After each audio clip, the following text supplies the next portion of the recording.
gentlemen, live from the broken down, low rent, sleazy, double greasy pirate radio Nut Hut studios, it's time for the very first ever Southern. CPR street gang, go to the almighty. Standing by, over. CPR street gang, go to the almighty. Standing by, over. Right now, it's 12 o'clock, Americans, another day closer to victory. And for all of you out there on or behind the lines, clocks run out, time's up. Wind is blowing cold and dark. On the road and no way out. A broken house, a smoking gun. On the run. On the run.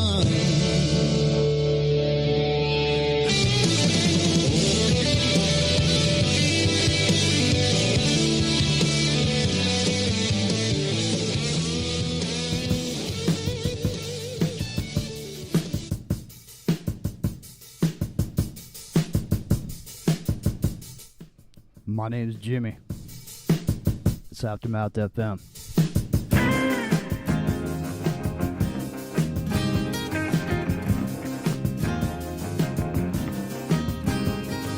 It's Wednesday night.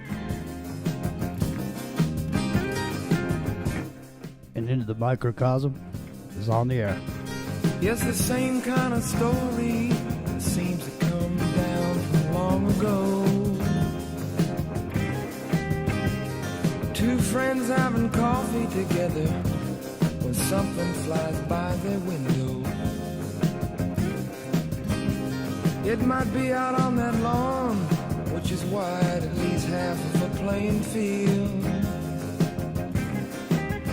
Because there's no explaining what your imagination can make you see and feel. The more I look at it,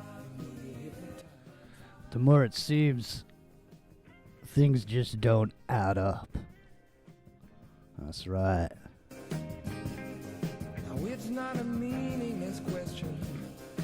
Ask if they've been and gone.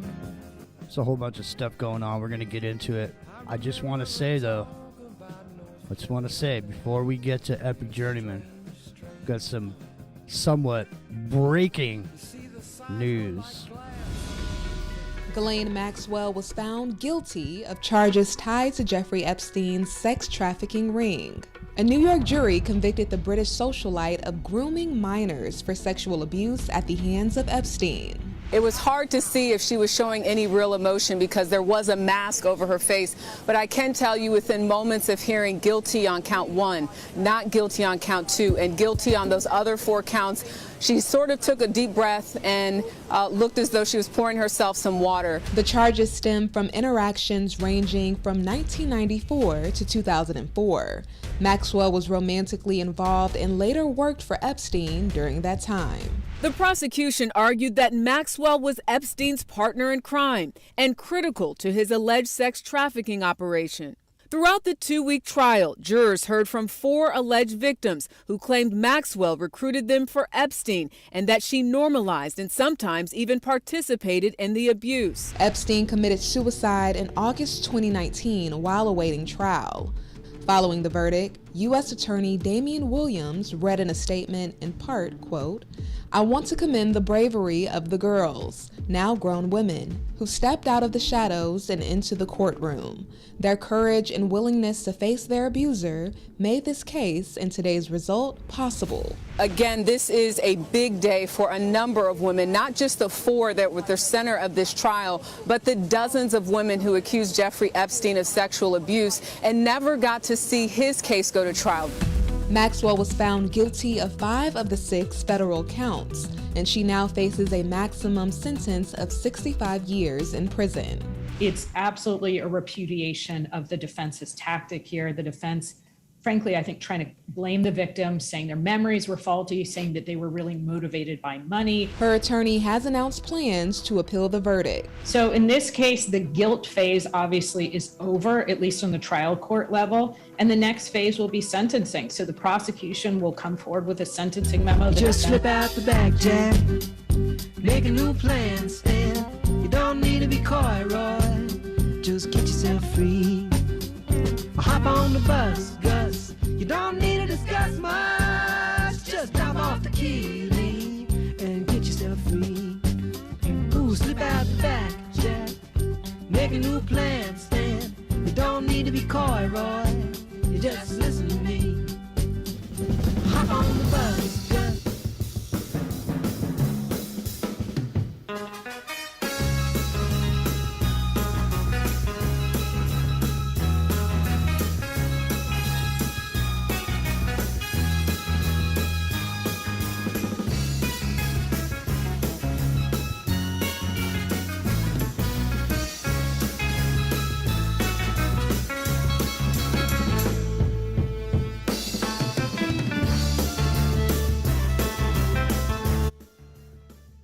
Epic Journeyman. Are you that? I am here. Excelente. You barely made it by the hair of your chinny chin chin once again, eh? Having car problems on the islands. Indeed. That sucks, man. What are you going to do? How are you going to get the spare parts, man? The spare parts. That's the problem now, isn't it? The supply chain is breaking down. But before we get there, dude, there you go. Slip out the back, Jack. Make a new plan, Stan. She was wearing a mask in the courtroom. How do you know it was her? I mean, does anybody do any retina scans on that character in there in the mask over there? Well, she's staying in character. From what I understand, she wore masks quite a bit. Yeah, interesting. Well, I guess no way to tell. Just like when Epstein died, no DNA from the coroner. So who knows, man? Who knows? Well, what do you think? There she goes. She's guilty. In the door, out in the front door, out the back door. Head on out. Get a stand-in, something like that. Yeah, I think she'll be around till the sentencing, and then she'll join Noriega and all those people that are out there on the island of misfit toys, basically. Yeah. Rejoined with Epstein and everybody else. I highly doubt that she'll actually do real jail time. Yeah, who knows? Or if she does, it'll be like a Goodfellas situation where she's eating steak and smoking cigarettes. Right. Taking rides on her submarine and flying the helicopter around. Exactly. So, hey, it's into the microcosm. We took a couple days off for the holidays. We were here on Christmas Eve, and we were here on Sunday, but we had to take a couple days off, and here we are, and we're back again, my friends, to rock it till the party ends. And I don't know, man. We've been looking at a lot of things, and we're going to get into some of these discrepancies that seem to be present around some of these things we've been told from our history, and we're going to get into some of that. But before we do, what I wanted to talk a little bit about before we get into that is, well, I'm tempted to get into the Lieber thing because Ryan Gable called up Clyde's show to tell him that about Lieber being arrested, and they started to kind of go into some nanotechnology stuff. But I mean, we do how many shows we do on Lieber and liquid computing and virus-sized transistors. Yeah, nanobots. Yeah. over the last year, he's been a focus of many shows here on Into the Microcosm.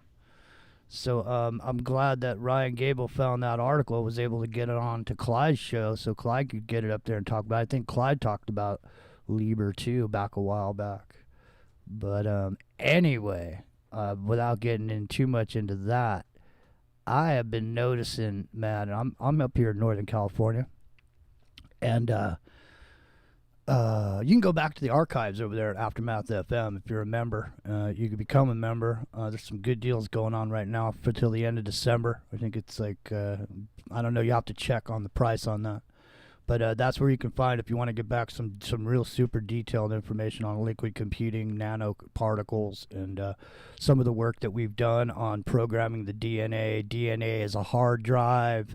All these things we've gone. I mean, I don't know how many shows we've done on it, but you can go back in the archives. Like I said, you can find them over there at aftermath.fm. So I've been noticing here in Northern California, like I was saying, we've been having a massive rain going on here. There's been massive snow up in the Sierra Nevada mountains. Highways have been closed. People have been snowed in. Massive snowstorm in Japan as well.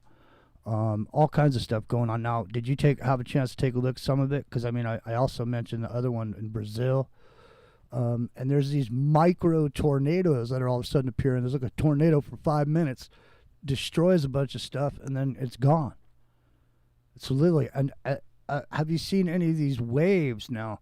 There's been waves coming in Russia a couple weeks ago. Giant waves, man, tearing stuff up. And I mean, I haven't been hearing about any of this stuff until I started looking at it. And then I really, because of what's been going on here, I was looking for weather, and then weather stuff started popping up in my search. And then here we are, man. So what have you taken a look at some of this weather anomaly stuff that's been going on? It's literally. I haven't looked at the recent ones. I've follow them generally. I tried to, because I always find it super interesting. Anything like that, unusual natural phenomena, is just, whether it be frogs fall from the sky or mini tornadoes, right? It just gets my interest. So but I missed this one. I mean, I worry about the water spouts being here in the islands. It'd be like the equivalent of tornadoes, right? Just popping up on the beach one day. Yeah, well, I mean, the weather seems to be have been going increasingly weirder and weirder around the planet, and to the point where, I mean, it starts to look like some of the things that have been talked about in the past. It starts to look, you've heard the warnings of the global climate change. First it was global warming, then it was climate change. Whatever it is, whatever they're calling it, it may just have something to do with the cyclical event. The one that we've been talking about in reference to some of these world fairs and the rebuilding of civilization after some major event happened, and the stunting of human history by only introducing a narrative that's produced by a certain group of people. We talked about the hidden hand. We talked about the 9 unknown men. Governments change, things happen, but the 9 unknown men are always there at the hand of the right hand of Satan, as it were. As Walter Cronkite said, he'd be happy to sit at the right hand of Satan. And maybe he was one of the 9 unknown men. I don't know. But you never do know. So the magnetic field and the anomalies thereof can cause these type of weather anomalies. No, can't they, Epic Journeyman? They can. And it makes you wonder if these ideas of history reboots that we are talking about now, and revisionist history kind of forums and things about catastrophes that have happened in the past that reset history, from a natural disaster standpoint, that were predictable. That people think of them in terms of these things that happen in millennial time frame, thousands of years or 1,000 years maybe. But what if it happens every, say, 180 years? What if it's the timeline is actually more like to your great grandfather? Like that is the time frame we're talking about. And you start looking back, and there's events that make you start to wonder about that. Like there's these mass migrations and repopulations of people moving from one area to another, whether they're booted out or whether they just die in a war, blight, or whatever it might be, and these other people move in. And when you look at things that move across the planet from the perspective of this magnetic shield that we have that protects us from the sun's deadly rays, whether it be solar rays or coronal mass ejections and things like that, you see that we have this moving zone. Like right now, it's a South Atlantic anomaly. What if that South Atlantic anomaly at one time was over Europe, and the people in Europe had to bail, right? And then it moved somewhere else, and those people had to bail, right? Something like that. And it coincides with these destructions of the civilization of that time. And it took maybe, things with them. They have a library of knowledge they take and reboot with. But, it's obviously it could be fantastical to think in that way, but maybe even something maybe a little later, like say every 400 years or something like that. But definitely not this idea of millennial kind of cycle, like beyond that. We know mass extinctions happen. Like the last one was a little over 12,000 years ago, definitely 20,000 years ago, right? The megafauna, 12,500 years ago, basically or approximately, here in America, Northern Hemisphere, every animal over 100 pounds got wiped out. I mean, that's not that long. You look at it from a geological standpoint, and we talk about a world supposedly billions of years old, right? And of course, 65 million years ago for the dinosaurs in the Mesozoic. But what if, as far as our human form that we have, which is pretty fragile, actually, right? It really is. It's not as stout, of a life form we aren't as some of these other animals. We survive on our wits, and we survive because we're able to predict when this event may happen again. And that all these works in stone and all these little hints that are dropped around is the actual secrets of secret societies are this timetable. It is this clock. That's what I'm thinking. I'm thinking that the clock is known. And I'm going to bring some information to the table now. I mentioned this guy before. He's got a channel called Suspicious Observers. And his main whole thing that he does is look at the sun. That's his whole thing. That's all he's been doing for a long time. He's very, as far as I'm concerned, he's reputable. He knows what he's talking about as far as the sun is concerned. And so the sun is, I think, when I look back at these ancient buildings, these feats of technology that we had in the past, we looked at the World's Fairs, and we're saying these buildings don't look like they were built for these World's Fairs, like they say. It looks like this belongs to a civilization of some kind that existed prior to our current reboot into the current situation. Now, everybody was like dirty-faced orphans, over here working to rebuild America. But how do we know they didn't just come here? America was already here. This event happened. Everybody got smoked. There was hardly anybody left except some ragtag survivors here and there.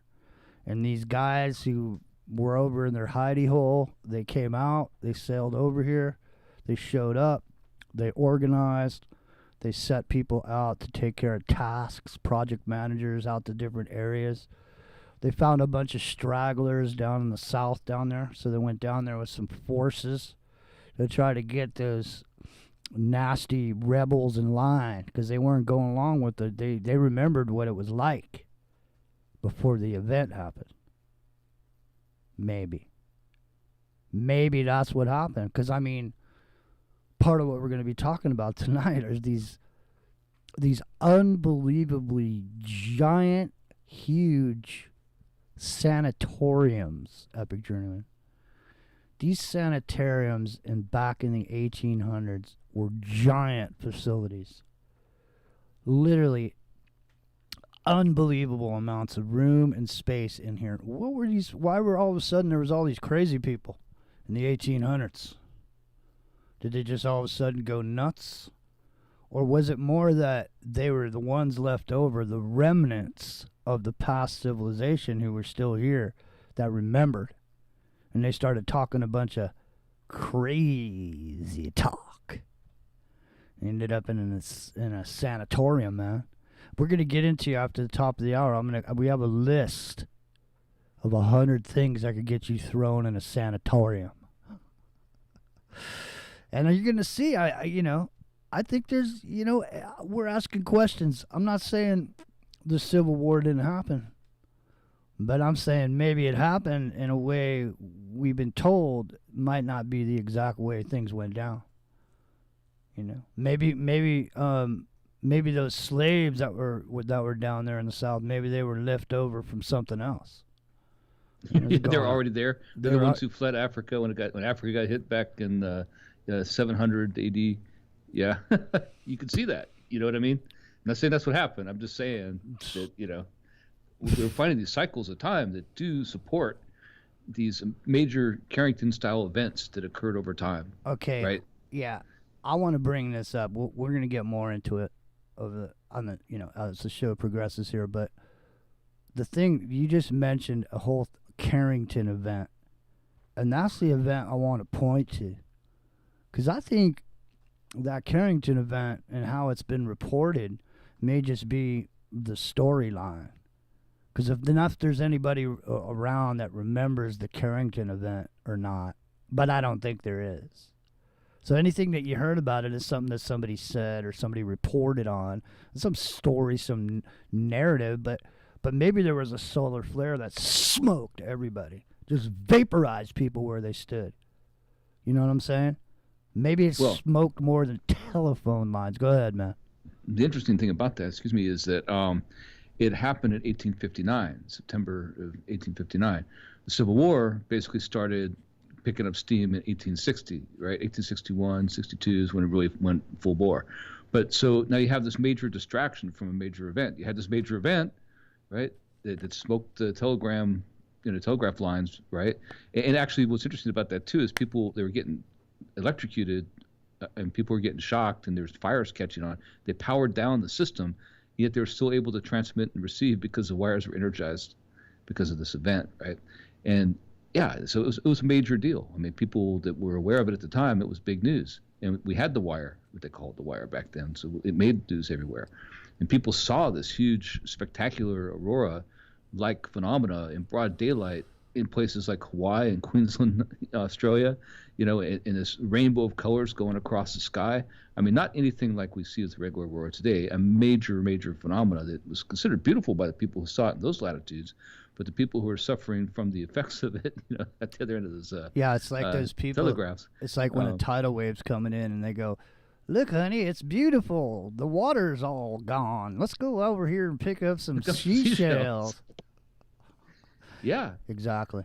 Well, now imagine that same event happened and you were living in an area, let's say where the South Atlantic anomaly is now.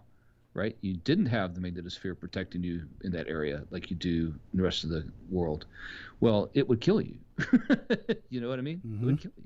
That's what I'm saying. And I mean, if you look across at the destruction, okay, there's lots of fires and everything that happened. It's almost like anything that was wood caught on fire.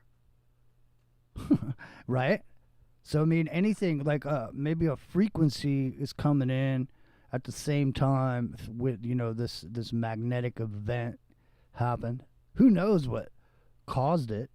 But when there's nobody left and you come in with forces to round up the remnants and throw them in sanitariums and then repopulate with fresh blood who don't know jack except for that book you had handed them, go, here's the history, George Washington chopped down a cherry tree. Or maybe they had the real history that they were taught while they were tuckered away, stashed, learning in secret at some facility or some land, basically set aside as the only thing that they know, right? And then the day comes when you need to go repopulate, and they're the learned people that come into that area, right? Whether they be youngsters on the orphan trains or whether they be somebody of renown that comes in there later on that has known education, but they actually learned it apart from everyone else, with the idea all along being they would help reboot this area, rebuild civilization. The Great Reset. What's it mean? Does it mean the magnetic field moves? To me, if there's a civilization that used to exist using technology that we still have not figured out to this very day, and I mean, take a look at some of these. Danny had brought this up when she was on the show about fireplaces. And what are fireplaces? Were they really to burn fire in there? Or was it something else? Was there a collection method, some way of heating and running like the central unit in your house? Because some of the decorations on these fireplaces, I mean, even in where the wood would be if you were burning it, and it was a fireplace, there's no way that you'd spend that much money and time with the craftsmanship in there for it to be covered with soot and ash. It looks like something else was going on there. There's like metal. There's always these metal things that you would think people would put logs on to burn their fires because they didn't understand the technology, man. But those metal things in there were probably something that was generating the power for the house, potentially.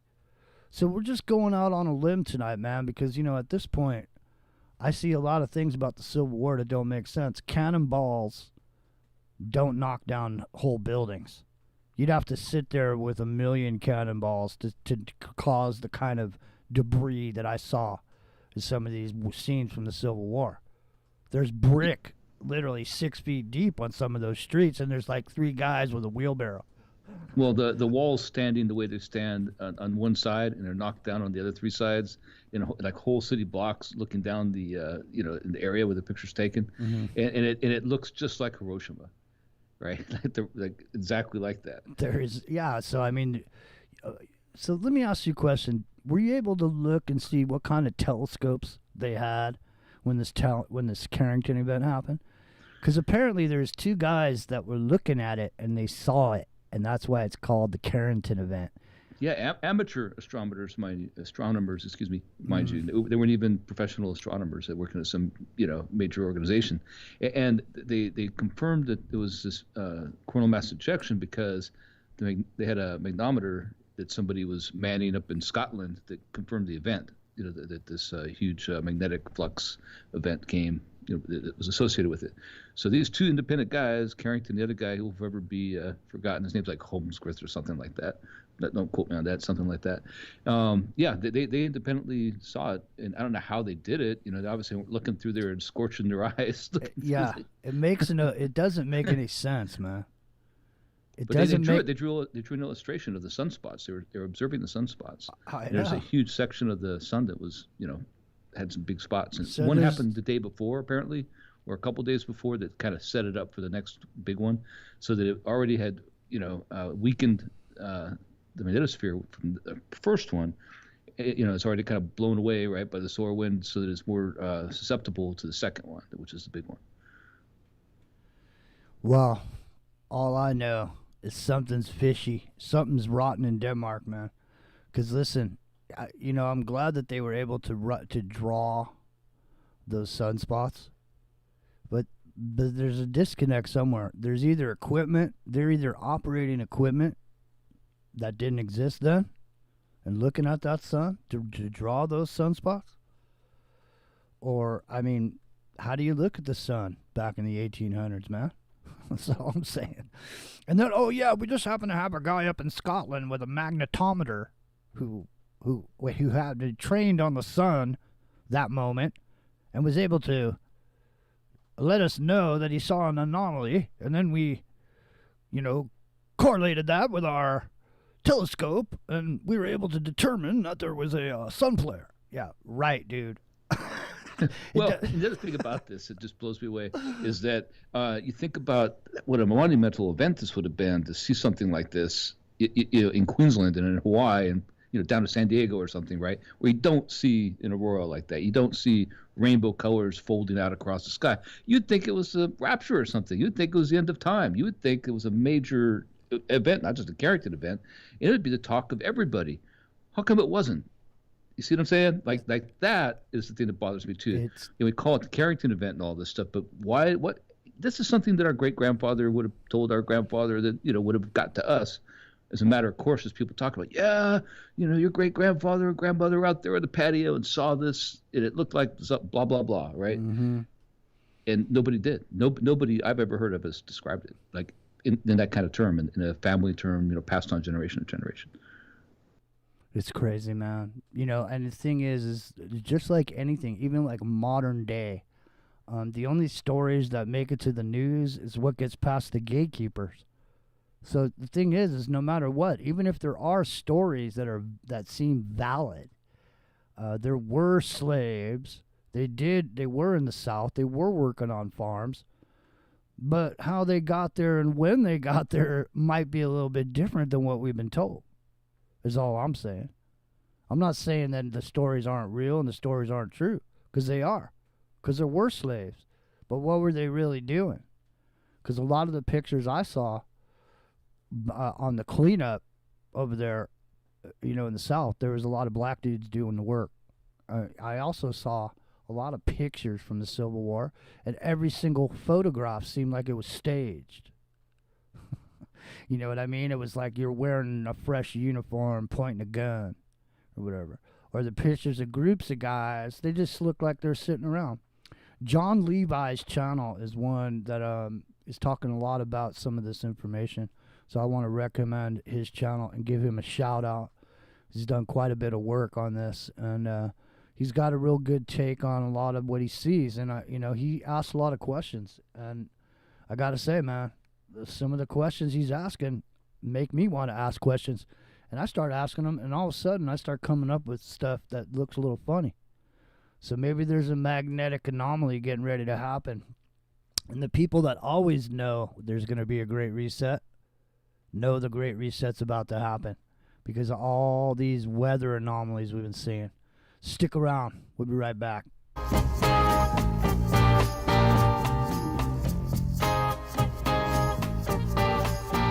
In the cool of the evening when everything is getting kind of groovy,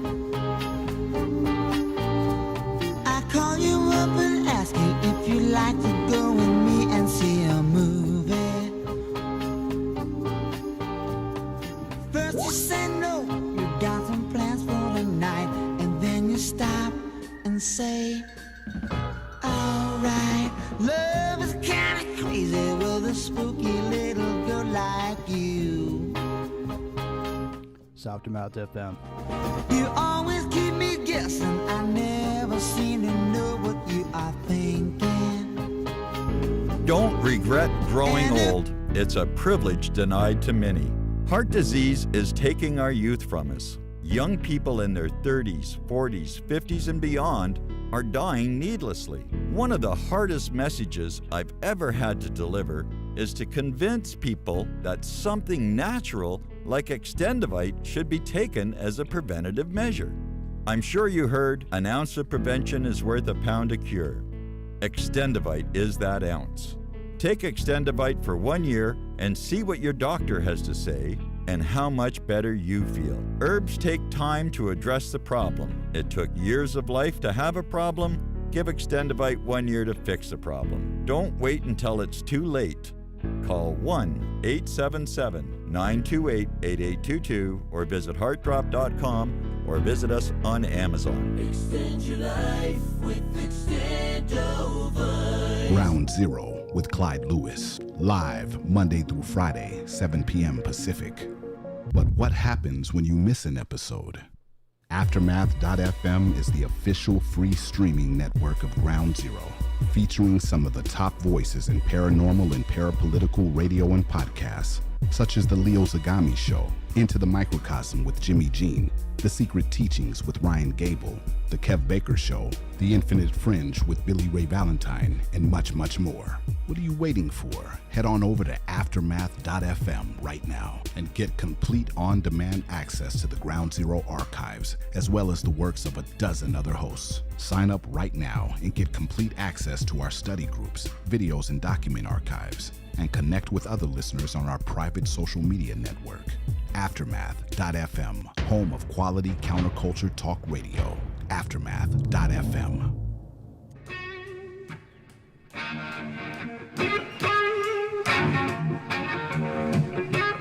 Is this everybody?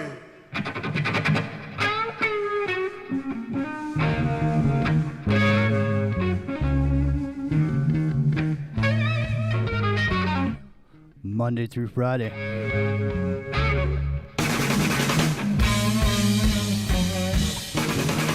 You'll find us right here. Exclusively on Aftermath FM. Say it's your granddaddy's late night. No.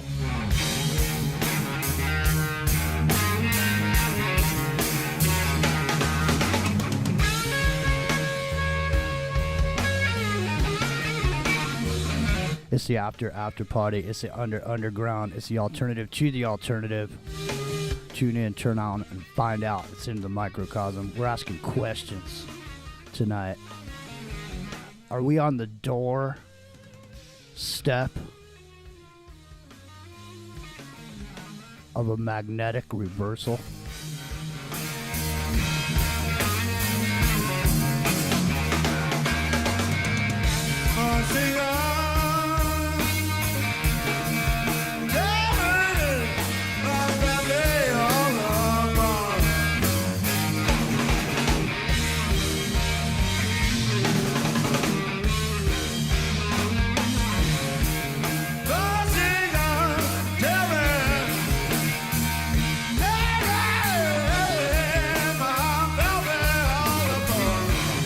especially in science. By the time you write a book or do a summary video, there's more to add, which is why after a few dozen episodes in the 2019 playlist, we had to make a full film on the disaster. But by the time it was done, dozens more papers needed to go into the mix, and we chased for another year, and again this year as well. The goal is tracking the ongoing geomagnetic shift of Earth. The magnetic poles are shifting. This is bad news for the creatures that live on this planet. And indeed, we see evidence of an ongoing solar system shift, with the other planets, the sun, and even interplanetary space changing, as well as the nearby stars we'd expect to have been recently triggered by a larger galactic shift. It's all about chasing the next iteration of a disaster cycle, and tragically, with all the events and of all the times to be alive, we are about to endure the big one, 12,000 years. Here, we have compiled clips from the full disaster film in 2019, all 3 existing postludes, the important geomagnetic update from earlier this month, a 4th postlude we will do right in sequence, followed by 3 bonus clips that all go together with the rest of this material. It's not Hollywood cinematic quality, but the storyline is way more interesting than what they've got, and it's real, with us cast as the lead characters. Here's the script in a little over 90 minutes. Let's begin with the clips from the full film in 2019, Cosmic Disaster, CIA Classified. All right, so there we go. I'm going to wet your whistle right there with that is suspicious observers. We're not gonna listen to this whole video. You can go check this out yourself to get the full skinny on it. But he's got some good information here, and one of the things he talks about is this current. There's a current plane in the universe, like the galactic plane. It's where the current is flowing, and that we sit in a certain area, and at some point we bounce. The whole universe bounces up into this, out of the place where we are and into that current plane, and that's when we have a micronova event from the sun, epic journeyman. So that's in a nutshell, without all the technical information. That's basically what we're talking about here, is some sort of a pole shift anomaly that happened.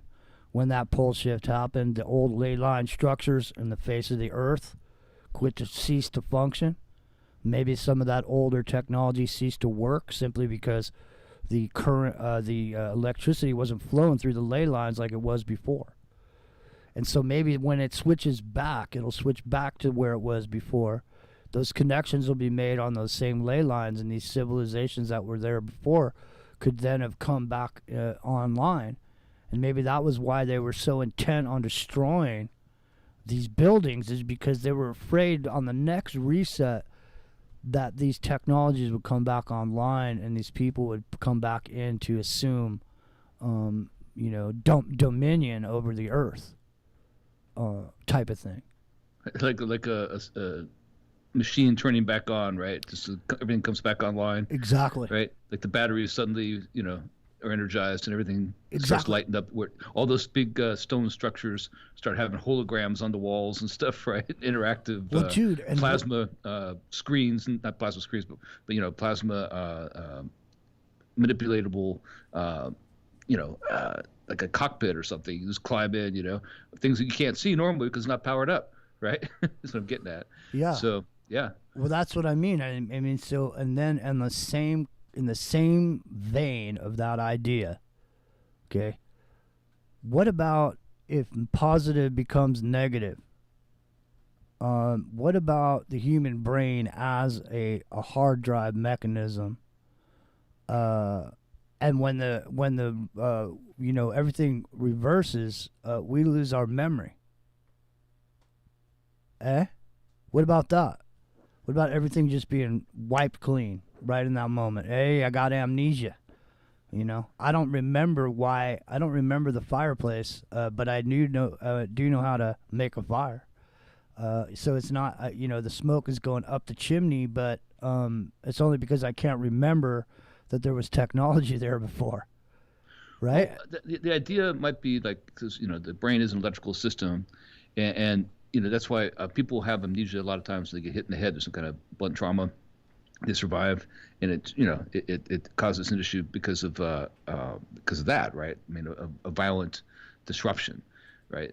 But what about the idea that we're grounded pretty well, basically, so that the negative, positive things in general, that's why we don't get messed up by that we know of anyway, by walking through all the radio waves that are around us, because it affects us. It certainly does, but not at that level so much, because we have the skull and blood-brain barrier and the salty water basically that is our blood insulating us from it. But what about the idea that not having that solar shield? It's like a bald spot. If you imagine the Earth is a head that has a bald spot, like that South Atlantic anomaly, and all of a sudden you get hit with this event, right? And that is like this trauma, but in a way that affects the entire, it fries the electrical system. It is like people hear all the time about the idea of these coronal mass ejections hitting the atmosphere and giving us like an EMP pulse, but an EMP pulse for your brain. That it passes as soon as it's over, you're alive, right? But yeah, it's a memory wipe. It's like the little Men in Black red light that just took away. You come out here, and if you were smart enough to be the guys that went into the caves when you came out, you'd be all hairy and you'd be looking like cavemen. And you'd be to the point where you're drawing like animals on the walls, like stick figures.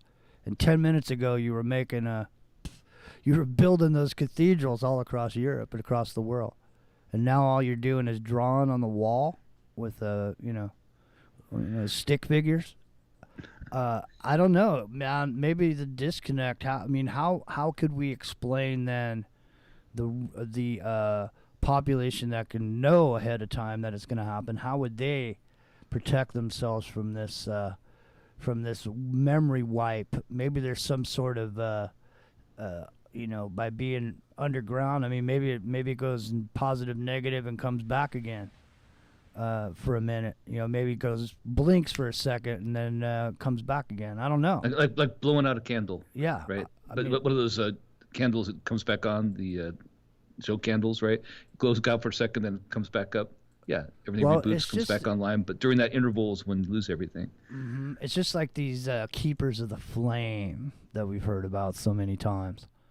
The keepers of the flame are the people that are keeping the knowledge going after this event takes place. And I think we're close to this event. It seems like it. It feels like it. Something, like I said, we looked at it all summer. We talked about it a bunch of times on the show about how the trees were acting in a certain way and how the leaves were coming off in the summer like it was supposed to be, like it was winter. They were shedding leaves, and, we talked a lot about it, man. We talked about the ozone layer. We talked about all this stuff all this year, and it just seems like the weather, I mean, literally, we've got a friend, Donnie, Luna was on the show, and friend, his truck, literally, I saw a video earlier, I mean, there's like one of these rain events down in Australia, and his truck literally got washed down the river, man. I saw a video today of them pulling it out. It was destroyed. It was just completely nothing but twisted metal. If you go take a look at those videos while we're playing some of this audio, you take a look at the videos for what happened in Brazil. There's literally videos of people being, I swear, in Indonesia, one of these micro tornadoes happened, like a 5-minute tornado. And there's literally people being like Wizard of Oz shit. People were being blown into the air, dude. Literally. I mean, it's radio. Obviously, I can't play the video for you. For the audience at large. I could play it over here on In the Microcosm Jimmy Jean Strike Zone. But I wouldn't do the audience at large much good. But let's get more into the detail of this epic journeyman, of this magnetic event. Go ahead. You got jump in there, and then we'll go ahead and get on this here. Well, the idea that these intervals might be shorter than anybody thinks, I think, is really unique. And the thing that I find interesting is that missing time philosophy, well, it's not philosophy, a theory that is about 300 and some odd years, where it's a phantom time hypothesis, they call it, right? And it basically, what I put together today when I was looking at these events that are more powerful than the Carrington event, that are saved in the carbon-14 dating from 775 AD, and the other one is from 993 or something like that. No, 994, somewhere in there. But anyway, the point being that it exactly bookends the missing time that they're talking about. You know what I mean? They're basically saying that the Carolingian dynasty was fabricated, that Charlemagne didn't exist, which happens to coincide with a bunch of things: the Byzantine Empire, the Islamic expansion, Visigoths, the Tibetan monks basically carving out their niche over there in Nepal, right? All that stuff happened at this in this time, at the beginning of this time, right? So, and then at the end of it, where it's in the 900s, is when the Dark Ages, if we know them, the lack of information starts in earnest, right? So you have this thing that it actually marks both sides. It's the start of the missing time that's hypothesized, and it's also at the end of that, between those two major events, is the Dark Ages as we know them.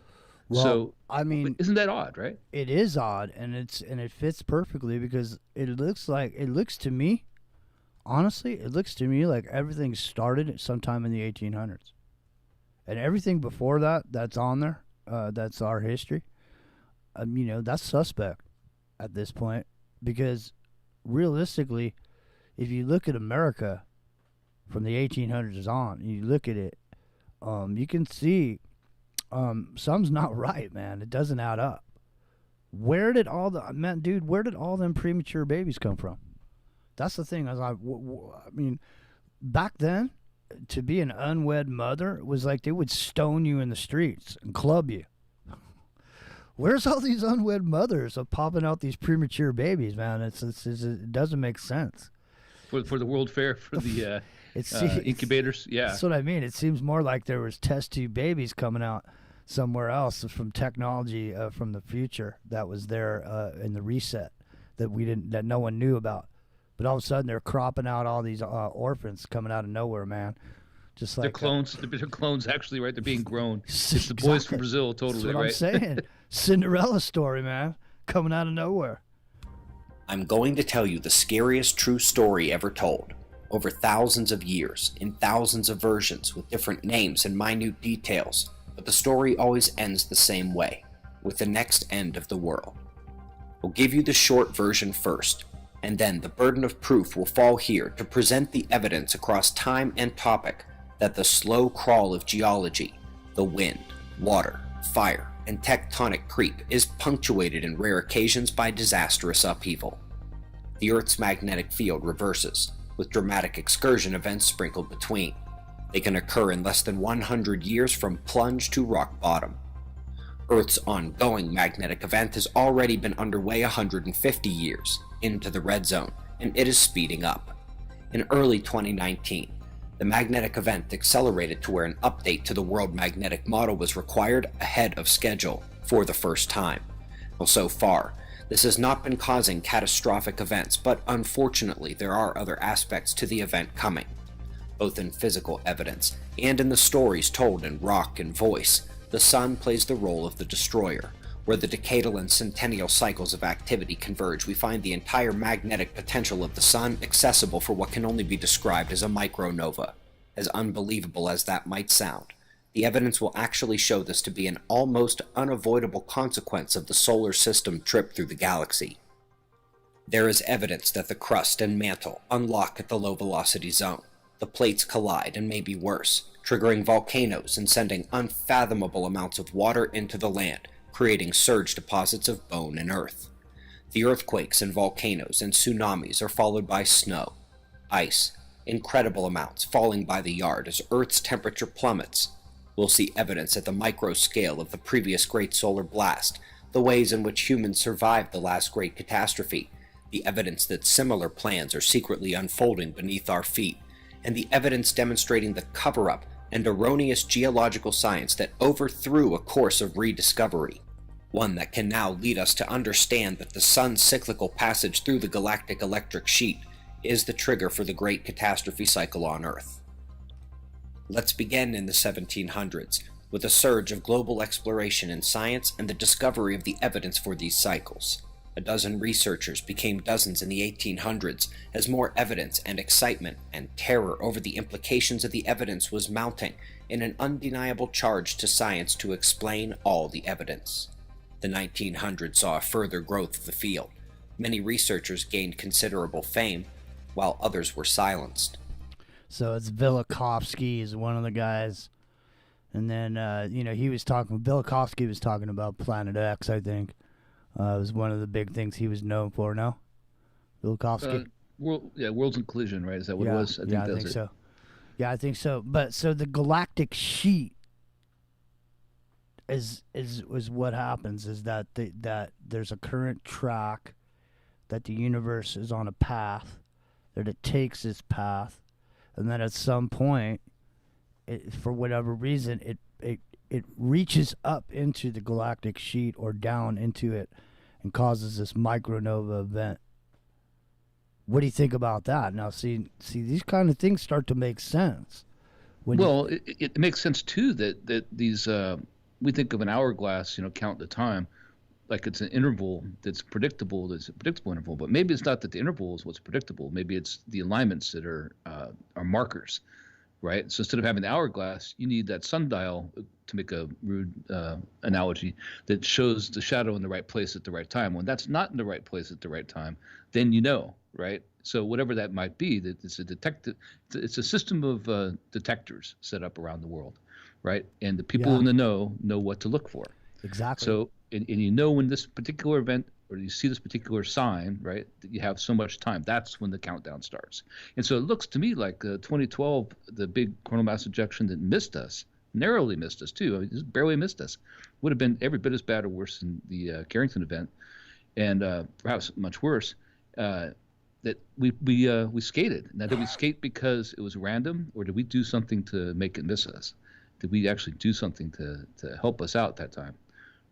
Because if that's true, and that was the event that we were supposed to have happen, then we bought ourselves some time, perhaps centuries, right? Well, where if it wasn't, right, we still got one coming. I saw a picture yesterday of all of these pyramids on Earth, where they are, the ones, the Aztec pyramids, the Mayans, these civilizations, plus what's going, the ones we know about, all line up specifically with stars. Like, for example, if you look at the ones in Egypt, they all line up with stars. And so there's something, for whatever reason, that fact that I just found out yesterday makes me think that there is some astronomical clock that does signify when this piercing of the galactic sheet may be about to occur. And then, maybe that's what a lot of these, we talked about the monuments, that one day a year, the snake will illuminate because of where the sun happens to be on that one day. The snake on that temple will illuminate. This kind of things. And so unless you know how to read the signs, it doesn't mean anything. But if you're part of the group of people that is in the know, the 9 unknown men, with telescopes back in the day that were left over from the previous civilization, that nobody else has those telescopes. Nobody else has that ability, Epic Journeyman.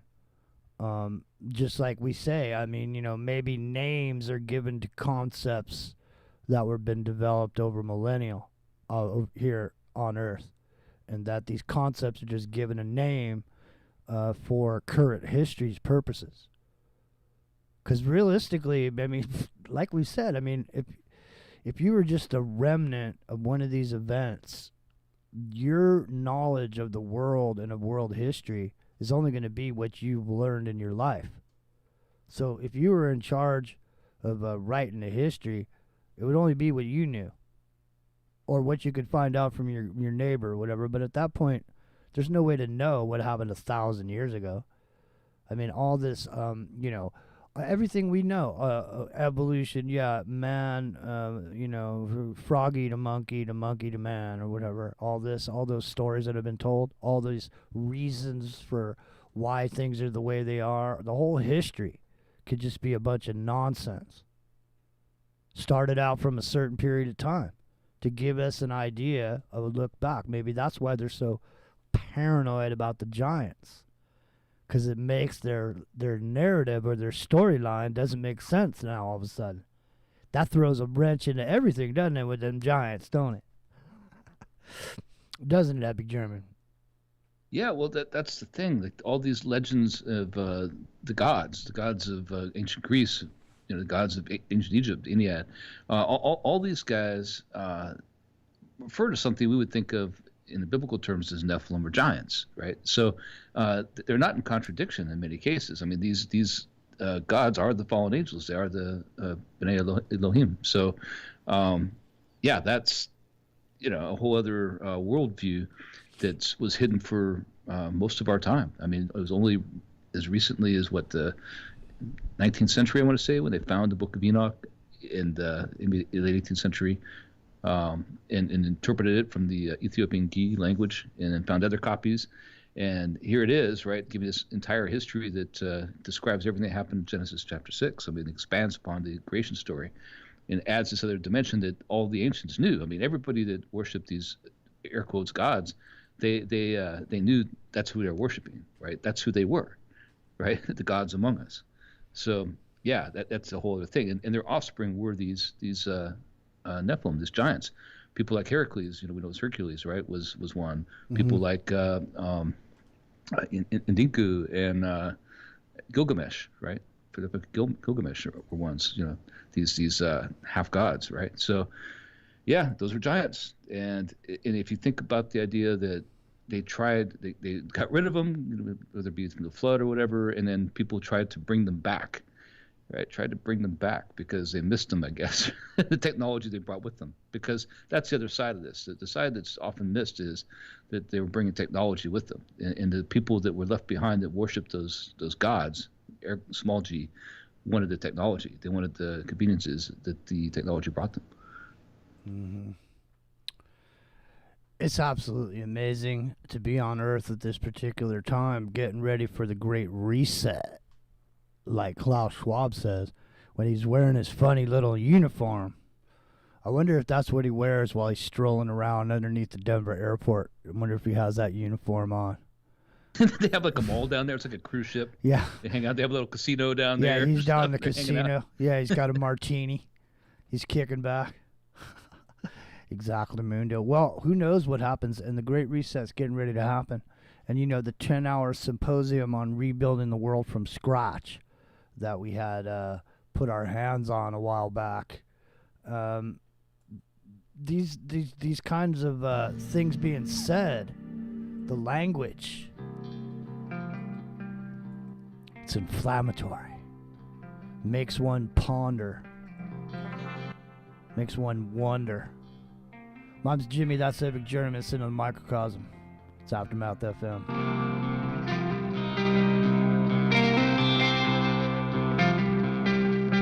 I'm gonna be right back.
Don't regret growing old. It's a privilege denied to many.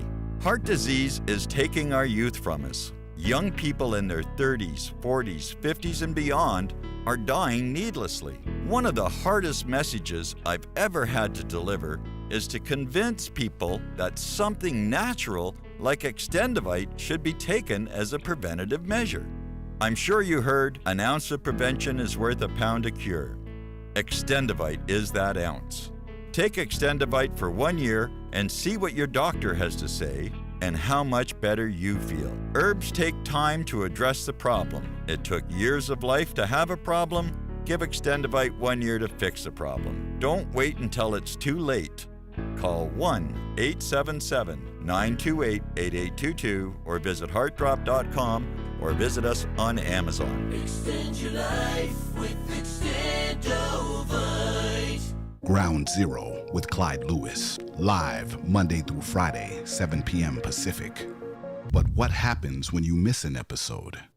Aftermath.fm is the official free streaming network of Ground Zero, featuring some of the top voices in paranormal and parapolitical radio and podcasts, such as The Leo Zagami Show, Into the Microcosm with Jimmy Jean, The Secret Teachings with Ryan Gable, The Kev Baker Show, The Infinite Fringe with Billy Ray Valentine, and much, much more. What are you waiting for? Head on over to Aftermath.fm right now and get complete on-demand access to the Ground Zero archives, as well as the works of a dozen other hosts. Sign up right now and get complete access to our standards, videos, and document archives, and connect with other listeners on our private social media network.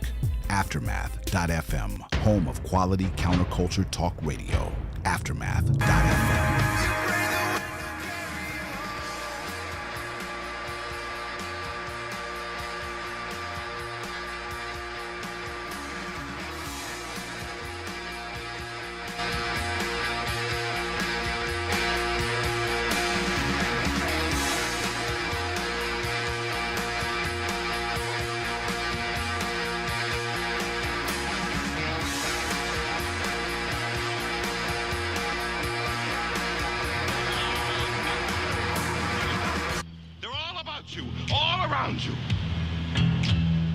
Outside the limit of our sight, feeding off us, perched on top of us from birth to death, are our owners. Our owners. They have us. They control us. Sleep. Feeding off us, perched on top of Nearly us 80 from million. birth to death, are our owners. Our owners.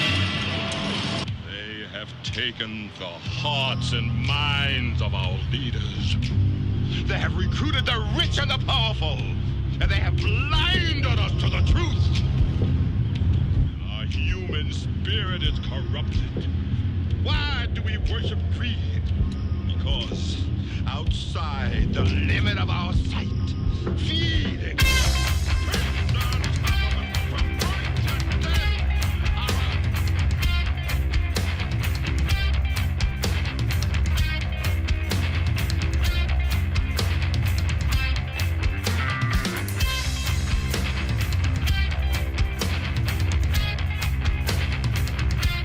Monday through Friday,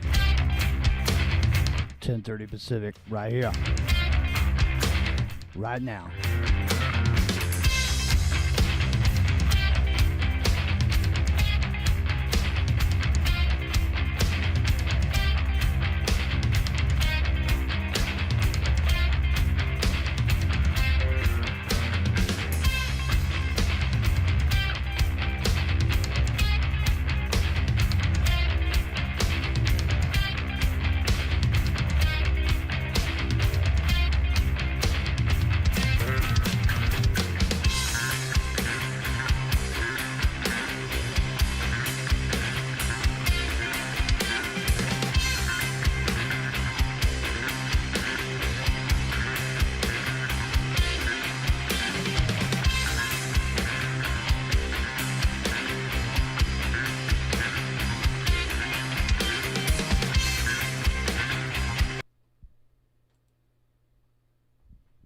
Aftermath FM.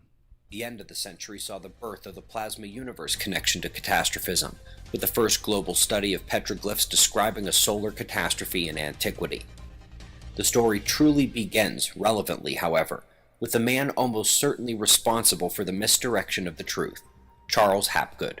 His Earth crust displacement theory became the torch for the catastrophe cycle, and when it bombed, it took down the entire field with it. we will demonstrate his motive and opportunity to cheat Einstein, that he knew the truth, he covered it up. In the 1940s, one of the most critical scenes of this theater played out at the North Pole. Major Maynard E. White led the first mission to map and understand the Arctic region, mostly because of navigational concerns and to monitor for Soviet attacks over the pole. When it became imperative to locate the magnetic pole position, the scientists found much more than they bargained for when they got their boots on the ground. They found evidence of marine strata, lifted to significant altitude, time after time, and with tropical corals found in that Arctic region strata, complementing the evidence of similar fossils found by Admiral Byrd in Antarctica, both complementing the prehistoric trees unearthed in Norway which had no rings, indicating that they resided at the equator. All in all, Major White's team believed that they had unearthed 9 levels of catastrophe on the planet. These findings were reported at the Pentagon, attended also by Paul Sipple of the RAND Corporation and presumably members of the Office of Strategic Services, where Charles Hapgood was a key player in geophysics. And working with Major White's findings and Dr. Sipple's experiments, it was concluded that Earth's magnetic pole began slowly accelerating, followed by a whip around the geographic polar region, which somehow tilts the planet back and forth, which is why there is evidence of the polar regions in the same places over and over, because it always tilts right back and appears to have not moved over geologic time. They confirmed the catastrophe aspects of the new mountain range creation and ice age conditions immediately following the great event. Charles Hapgood, Paul Sipple, and the Pentagon are perhaps the most credible advocates of this 10 to 12,000 year cycle of disaster on Earth, especially when you consider what they did next. Hapgood continued his classified life while also teaching at various universities up through the late 60s.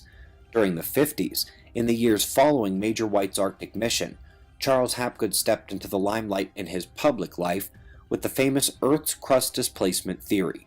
It was a much mutated version from what we heard from Major White, where the poles do not go back and forth to the same places, the cycle is twice as long, and instead of a one-day event, it takes thousands of years to complete, and which was easily debunked by modern geophysicists, taking down the entire science of catastrophism with it.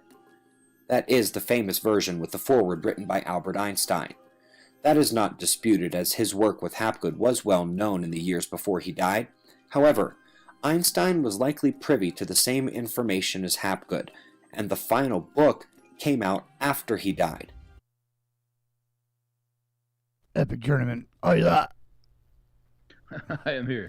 So the back and forthing, the sloshing. I've seen a map that shows California as an island, and it shows a lot of where Arizona is and a lot of Nevada underwater, and which is you could look at the Grand Canyon and go, that might have been at the bottom of the sea one time. It looks like someplace that might have been at the bottom of the sea, right?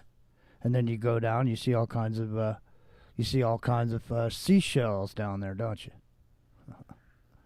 Right. Well, a lot of that's explained by geological movement, Earth crust, what's being discussed here, crustal displacement, but just natural what we call tectonic plate movements and things now account for some of this. But that's the old Earth model, of course, right? Taking glaciers, thousands, if not millions of years over time to do all these things and cut things like the Grand Canyon and all that stuff, where this catastrophic view suggests that these things happen quickly in many cases and expose these areas and made these islands once California at some point that got filled in, that kind of thing. And we don't really know which one's true. If there's that kind of cataclysm, and that's what these people are hypothesizing here, it would be deadly to anybody in the area it's happening to. Virtually nobody would survive. We're talking about that kind of shifting of the Earth's crust and things like that. That would be, almost impossible to survive, right? You'd have to be in space. You'd have to be somewhere where you're not going to be impacted by the tsunamis or the weather or the actual earthquakes, right? So I don't know, how we would survive that. Would it happen around the entire world, or does it just happen again in an area? And that's what seems to be implied a little bit here. Like, it's almost like you have these islands, these holdouts of technology that survive each of these events, and then they go back out and repopulate. right? So was there a higher civilization we call Atlantis, and then was there Lemuria, where all these other places, Mu, right? And then these were the places that brought civilization back, and they got destroyed in turn because it was their turn, and the people from someplace else, survived and knew it was going to happen, right? It hit out somewhere, like those caves in Turkey had 20 some odd thousand people in them, and lived there for 20 years underground before coming back out. I mean, why? They built the caves for a reason. They hit out for a reason. Could people just be vaporized, bones and all, just? Gamma ray burst, yeah, 100%. Gamma ray burst would kill everything. The Earth would be 400 degrees, I think, centigrade, like in a matter of seconds. It'd be just green in the sky. The next thing you know, everybody's torched. It torched everything. They think that's what happened, I think, in the Precambrian extinction. Might be one of the other ones, but the one that wiped out almost everything on Earth, 99% of everything on Earth, I think that's what it was. It's a gamma ray burst. They can't prove it, yet, right? But those animals, you only find those animals in coal slag. All those like giant sea scorpions and things like that in the Permian Basin, those things, you hit the coal and it slices just right, and you see all these weird animals with like one eye and 14 feet long, and these things that don't exist anything like. There's no equivalent to them on the Earth today at all, right? And you find them. The only thing that you find that's still there, that is still here today, is ironically seashells. You'll find shells, things like shells, but everything else, a lot of these were invertebrates. And the only way you find them is in that coal slag. And it makes you wonder if the oil and the coal wasn't made over millions of years. It was frickin' torched because the Earth was torched, right? Yeah, that's what happened. The Earth would catch on fire, literally. I went and saw this documentary from back in, I think it was 1986. A guy went to the Dead Sea, and he was looking for the destruction, the brimstone that came down, that rained down.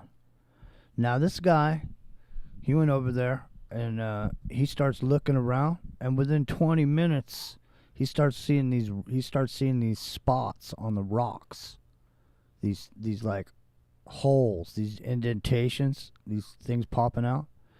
Goes up there, hits it with a knife. What pops out? Underneath it, there's a burnt spot on the rock, and underneath it pops out this little white ball. What is it? It's sulfur or brimstone. And the sulfur and brimstone that doesn't exist anywhere in this area. And it rained brimstone down on this place. Just like Sodom and Gomorrah, yeah. Just like it said. Now, this could be part of what we're talking about, because when he's talking about when this happens, these plates bashing together, what happens is it's just like, imagine it's like popping a pimple on the Earth. So when these plates smash together, these volcanoes spew. Man, they start spurting out, and they blow smoke, and they get, you get this whole nuclear winter type scenario. Plus, when the atmosphere is gone, how does the atmosphere come back? It moves, the atmosphere is gone, it turns into freezing cold space for a second, and then the rain starts and the snow starts. You see how much snow is falling on Japan. You see what's happening up here. Imagine if it was falling 3 feet a minute, like they were saying. Snow falling 3 feet a minute. After the Earth just getting torched. I'm not saying the gamma ray burst happens that often. We think it only happened that one time. But the idea is similar, though. Like the idea that you lose your solar shield, the bald spot on the Earth, right? The globe of the Earth, the head, right? And this thing hits it unimpeded and just torches, from the solar wind, everything that's on the Earth at that spot. And it's like blowing on that candle that reignites it. The atmosphere gets displaced just enough to have space rush in, essentially, right? Unimpeded cosmic rays and everything else to hit that area, that bald spot. And then when the wind starts blowing, which is this coronal mass ejection or something like it, whatever this is, it might not be CME, it might be something coming from the galactic rim, like we're hypothesizing here, not from the sun at all. And then when it's over, it's just an event that lasts, just like the blowing out that candle, and then the atmosphere and the magnetosphere and everything slowly comes back into place because of gravity. But it takes a while, right? And how long does it take? We don't know. It could be generations, So maybe there's an actual sweet spot that you can be when everything's spinning around you and moving around and all these tidal waves are going and everything, but there's just some place you can be. Just like there's currents in the ocean. Maybe there's currents in the earth when this happens. So there's a secret spot where you can be. You know what I mean? And that's where and that's where these people go. The bunkers. Yeah. No doubt. That's the thing. Like if you knew exactly where the earth was going to get hit at what time, right? So then you could be on the opposite side, essentially. Exactly. Yeah. Directly opposite, and all that the atmosphere may blow by you from everywhere else, but you're at that little point of the earth on the opposite side that keeps the magnetosphere, keeps the atmosphere, right? So you don't lose everything. And how big would that be? I mean, how large would that area be? I guess it depends on the size of the event it's encompassing the earth, how powerful it is. But that's why certain places, that's why everybody could be going to New Zealand, for example, because they know, right? That's where you need to be. Exactly. And that's why they don't want a bunch of people going down to Australia either. Australia's locked down, So it's weird, man, because we're just asking questions. I mean, we're throwing spaghetti against the wall tonight. Because I got it's speculation. I got a whole bunch of questions that, and so here's the thing. This kind of a thing makes a lot of sense when you see these melted buildings, dude. You see this thing that some people call the mud flood or whatever, but they get caught up, and there's other people that are into the mud flood that you can get caught up in this argument, which I'm not interested in.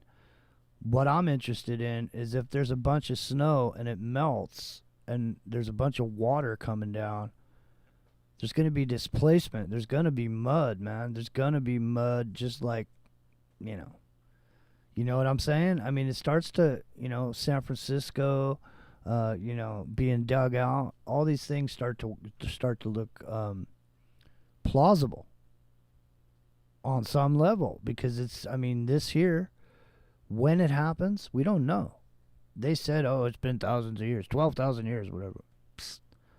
How do we know? I mean, look at there's places that you can go that John Levi went and showed the ash in some of the mountain ranges that could have been cities that were just turned into stone, just literally liquefied and boiled away, just burnt to a crisp. Man, I saw destruction in the Civil War destruction in the 1800s. Okay, I saw evidence of extreme heat. There was a fence in front of this ancient building that was there, a brick building, and leading into the building there was an iron gate, and along the iron gate it had, at the top there was a row of knobs sticking up so people couldn't climb over it, kind of a thing. They were decorative knobs, but they were also their kind of security thing. So you could see the straight line on the gate, how it was welded together. You could see the straight line. And on that top railing, there was 5 or 6 of those pieces sticking up that were lopped over, like they were melted. Like it was so hot. Whatever burnt that building down was so hot that it literally melted this iron gate out in front of this place. Must have been an airplane. It was piles of bricks everywhere, dude. Piles of bricks. And when I'm looking at these piles of bricks, and I think to myself, well, in the past, when I look back at into the past, I think in terms of where I'm at now. So I know that we have bombs now that could blow that whole place to pieces. So when I hear Civil War, I'm not thinking, hey, they're shooting cannonballs. They're stuffing gunpowder down the front end of what, and then putting a ball in there, and then lighting a fuse on the back, and putting their fingers in their ears, and they shoot this ball out that hits a building. I mean, how many of those would you have to shoot to turn a whole town of brick buildings into rubble, dude? It doesn't seem feasible, man. And the pictures I see is a bunch of dudes sitting around rolling cigarettes, sitting in a pile of bricks with a cannon and these cannonballs that are stacked up like melons at the supermarket. It's ridiculous, man. It's ridiculous. Those buildings didn't come down from no cannonballs. What kind of technology was available during the Civil War, Epic Journeyman? That could not. That's a point of contention for a lot of people, actually, because what we know they had, we had good guns, obviously. We had good ballistic weapons in terms of the cannons you're describing. They invented the Gatling gun towards the end there, basically. But that wasn't used in the war. It would have been terrible if it was. But they did invent submarines. I mean, these are things, ironclads, but they had submarines as well, and torpedoes and things like that became inventions of the Civil War. But one of the things that people have a point of contention with is the idea that they had this Tesla-style technology, right, that it literally was being developed at that time, right, that was tuckered away, again, hidden away, because it wasn't just Tesla. There was another guy, I'm trying to think of his name right now. It's not, it starts with R, I believe. Someone in this chat will know it. But yeah, in his whole thing too, all that stuff they supposedly had flying machines. Like this is what we're talking about. And those didn't get used in the war, right? Those went someplace else. And when we talk about this Jules Verne style of, and Jules Verne's most famous books were written during the Civil War. 20,000 Leagues Under the Sea, Around the World in 80 Days. All these things were written during the Civil War, literally at that time. So this kind of cyberpunk, almost, not cyberpunk, that's the wrong term. What am I looking for? The Wild Wild West style we were talking about earlier in a few shows back. But that kind of style was already in vogue, right? But that kind of science fiction being written by Verne. But what if it wasn't science fiction? What if he was describing things he actually saw? Well, what if those stories were to put it out there in a pop culture way about balloons? So now people have balloons, submarines. I was just going to say, are you trying to tell me these guys, Abe Lincoln lived in a log cabin, dude. You trying to tell me log cabin boys are sitting back in there with pencils and papers going, how the hell can we beat these enemies here? I got an idea. Let's figure out a way we can make a submarine. Check this out. We've seen these boats floating around on top of the water. How about something under the water? Here, I got an idea. Come on, man. Well, USS Hundley, was a real submarine. I mean, so 20,000 Leagues Under the Sea was describing an atomic submarine. I'm just saying they had that knowledge ahead of time. There's nobody just thinking that up.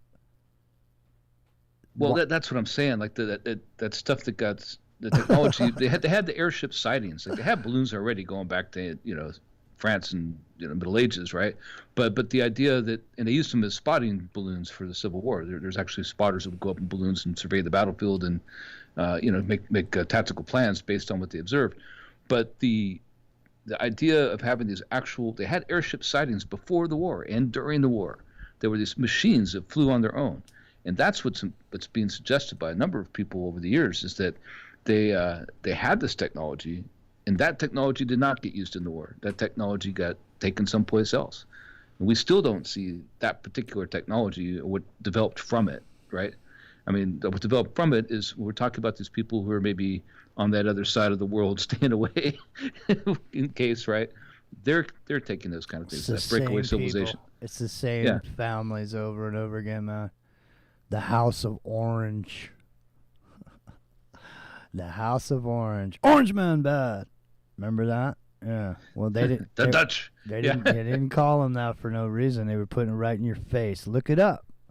Go take a look at the House of Orange and see what they do. It's Dutch, right? As I recall, I'm not positive. I'm not looking at it right now, but yeah, I remember. Well, so listen. Let's continue. Stand by. There's no way of knowing if Einstein supported the radically different version that Hapgood eventually espoused. But what we do know is that Einstein saw the cycle of catastrophe and the turning over of the Earth. He was looking for a way to unlock the crust from the low-velocity zone in the years before he died, and we know he never did find a sufficient geophysical mechanism. Hapgood's version of the story, the public one, does not match what he and Sipple delivered to Major White at the Pentagon a decade earlier. It does not match the geological evidence or the timelines as well. Hapgood's versions, again, were easily debunked. Now, Einstein discussed this for years with Hapgood, and the only contribution was a foreword. Maybe. But, armed with that foreword, the weak version of crust displacement Hapgood placed over the field had the credibility to do so. The Chan-Thomas version matches the version that somehow got lost between the Pentagon and Charles Hapgood's public life. It plainly contradicts the version that the CIA geophysicist Charles Hapgood was promoting around the world, even if he had promoted a different one in private. And Chan's version got classified, as apparently did that real version of the story reported from what Major White... Now, the Chan thing is what we talked about, is the Adam and Eve story. So CIA classified the Adam and Eve story. But the thing about it is, man, is if you're saying the keepers of the flame are these societies, and these societies come back, and that these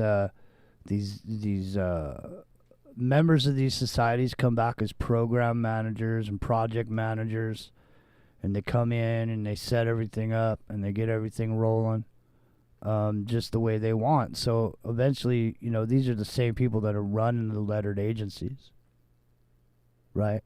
So at the point that civilization has progressed far enough to get into a point, I'm not saying that what's happened in the last 200 years didn't happen.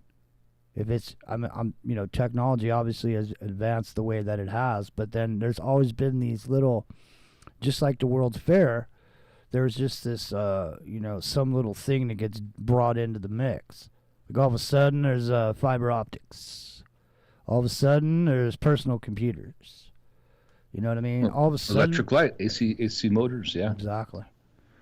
Well, and then, so another thing that John Levi brought up was these magnetic dynamos that they used to use. So, we don't use a magnetic dynamo anymore. Why not? I don't know. Okay, listen. We're coming to the top of the hour, man. When we come back, I want to talk a little bit about people that the remnants of pre-event or pre-reset getting thrown into sanitariums. Why were there sanitariums everywhere, man? It's just like orphans. There's a shitload of orphans and a shitload of sanitariums. Maybe there's a correlation there. You know what I mean? In other words, you remember what happened, but, get in the sanatorium and give me your kid. You know what I mean? Maybe there's a correlation. I don't know.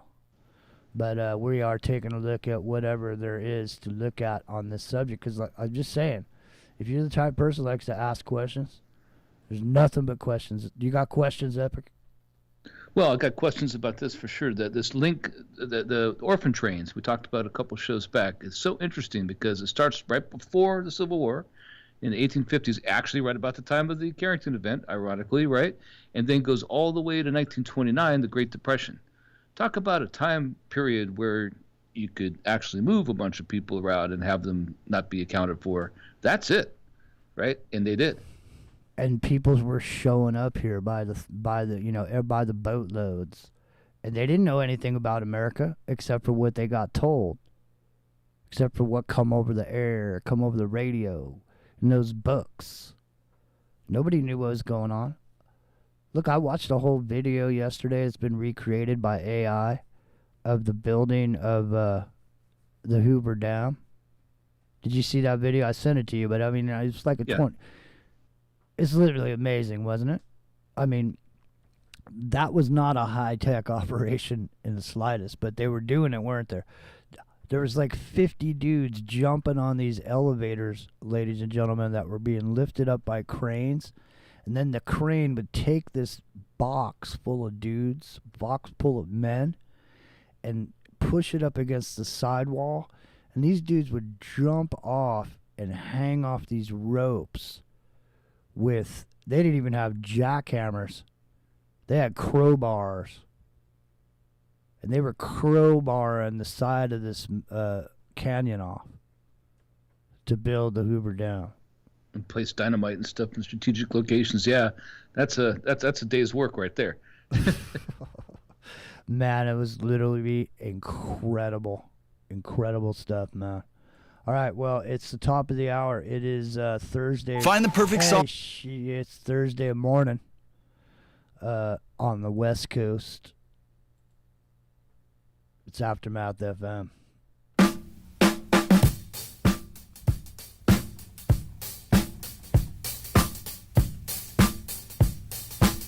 We'll be right back.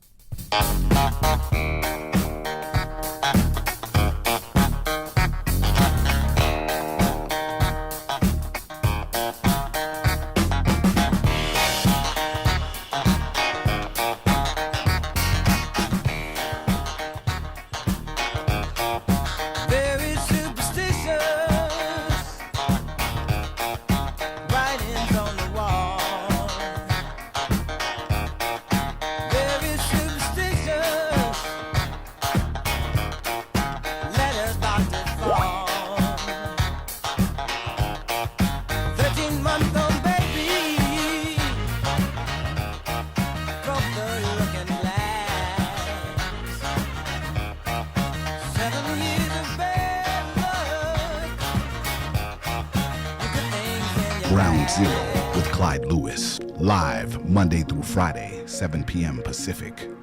But what happens when you miss an episode?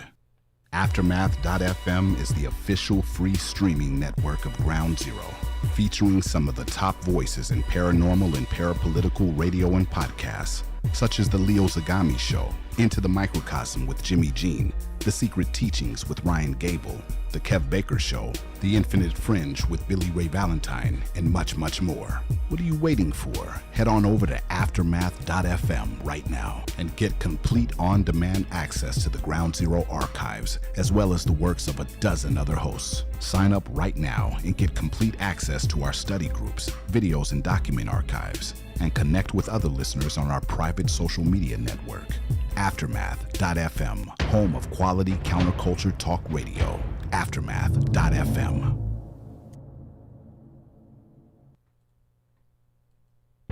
Don't regret growing old. It's a privilege denied to many.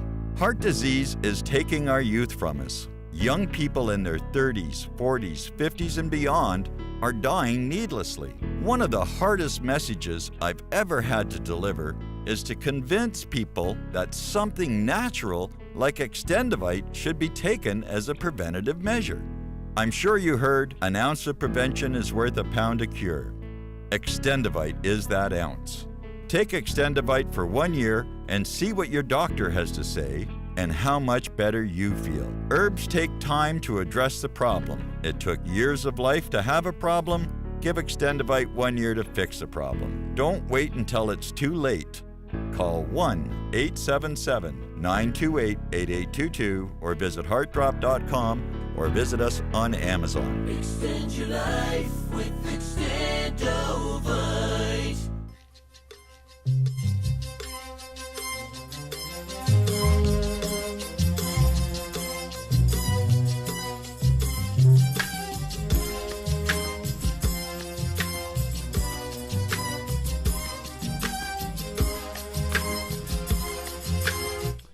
Monday through Friday. Immediately following Clyde Lewis at Ground Zero, you'll find us. Pastime paradise, and spending most their lives living in pastime paradise, and wasting most their time glorifying days long gone behind, and wasting most their days in remembrance of ignorance, so dispraise. Tell me who of them will come to thee? How many of them are you and me? Dissipation, gracefulation, consolation, segregation, dispensation, isolation, exploitation, mutilation, mutation, miscreation, confirmation to the evils of the world, and spending most their lives. We're talking about a narrative, really. I mean, realistically, you know, this word came into being in pop culture about, I don't know, maybe 2-3 years ago. People started talking about the narrative. It's probably right around the same time they started using the word deep state. It was about the same time the word narrative started to make its way into the lexicon. The only problem is that I think, you know, by saying the word narrative, maybe we've exposed a little bit of what we call history. History's more seeming like a narrative. We've been joined by Bruce McDonald. Hey, Bruce, is history a narrative? I mean, are these players, you know, the world is a stage and we're all merely just players. Are these people with names given credit for things that existed before they were even here? Isn't that possible? History taught to the orphans, repopulated across the United States after some cataclysmic event, this type of thing. What do you think, Bruce? Well, yeah. In fact, when I first heard that idea, and of course it goes along with the idea of Tartaria, I thought it was ridiculous. But the more I see this world unfold, and as we close out the Ghislaine Maxwell trial, I think, yeah, it's entirely possible, you know, and everything that we got about those two and the people they were connected to is just the tip of the iceberg, man. What Epstein and Maxwell were into was, dude, they were all of these motherfuckers are into making babies. Even John Agad over there in Brazil had a baby factory with a bunch of, he had all these like 16, 17-year-old girls that were getting knocked up to produce babies to sell. Okay? Well, see, that's what we've been saying, is that these modern times that you see people that are talking quite a bit about child trafficking, but we're trying to say that these child trafficking, this is like the Underground Railroad, man. This has been in existence since the formation or the Industrial Revolution in America. This has been going on since then. Epstein's nobody. Okay, yeah. He's a franchise like McDonald's. Yeah. This is, I mean, but listen. So if there are remnants from a reset left over, who still know what happened from in the past, why, you know, is there a correlation between these orphans and these sanitariums, these huge sanitariums? Here's some reasons for being admitted to a sanitarium. Bruce, could you mute up for a moment? Because you got some background noise going on. I just want to, thanks. So listen, here, Epic Journeyman, Bruce McDonald, are some reasons for admission to a sanitarium from 1864 to 1869. There's a lot of them here, okay? I'm going to bust through as many as I can, and then I'll stop and get your thoughts on it. Here's one. Intemperance and business trouble, kicked in the head by a horse, hereditary predisposition, ill treatment by a husband, imaginary female trouble, hysteria, immoral life, imprisonment, jealousy and religion, laziness, marriage of a son, masturbation and syphilis, masturbation for 30 years, medicine to prevent conception, menstrual deranged, mental excitement, novel reading, nymphomania, opium habit, overaction of the mind, overstudy of religion, overtaxing of mental powers, parents or cousins, periodical fits, tobacco and masturbation, political excitement, politics, religion, enthusiasm, fever of loss of lawsuit, fits of desertion of husband, asthma, bad company, bad habits, political excitement, bad whiskey, bad flux, brain fever, business nerves, carbonic acid gas, congestion of brain, death of sons of war, decoyed into the army, deranged masturbation, and desertion by husband. That's just one section of the reasons why you could be thrown into an sanitarium. Well, there's one on the, I don't have it in front of me, on the right-hand side, the right column, but almost all the way down to the bottom. It had something to do with joining a particular religion or something. What was that one? It was hilarious. I remember seeing it. I don't recall. But. I don't see it, man. I don't see it, but it's there. I'll take a look. But it's like novel reading. Like he reads a novel. Yeah, gotta go to the sanitarium. One's called uterine derangement, venereal excesses, vicious vices, woman trouble, superstition, shooting of a daughter, smallpox, snuff eating for 2 years, spinal irritation, gathering in the head, greediness, grief, gunshot wound, hard study, rumor of husband murder, rumor of husband. My husband, he tried to kill me. My husband killed me. It was a rumor. Salvation Army. Is that what you're talking about? That's the one. Salvation Army. So basically, you ring that bell at Christmas. You're going. That's it. You're on your way. So Bruce, basically, for any reason, you could be thrown for the rest of your life into a sanitarium. Yeah. And so if you, like, just say, let's say Bruce McDonald was alive, you were actually you ducked into the basement real quick. You made it through the event. You were still alive. You stumbled out of your hidey hole, and you're there going. And all of a sudden, you're seeing these dudes in blue uniforms from the north, coming in and taking over everything. And you're trying to stop them, and they say, "Hey, man, you're one of them crazy people, because you're talking about what happened before the event." And they throw your ass hysteria. They throw your ass right into this sanitarium. And they take your kid away from you and teach them a whole history that doesn't make any sense whatsoever, has nothing to do with reality. And you start from there. So we're saying that this Carrington event may have been the last reset, that everything seems to start in the 1800s in earnest, really, when you look at it. Yeah. Yeah, even in the late 1800s, I would say.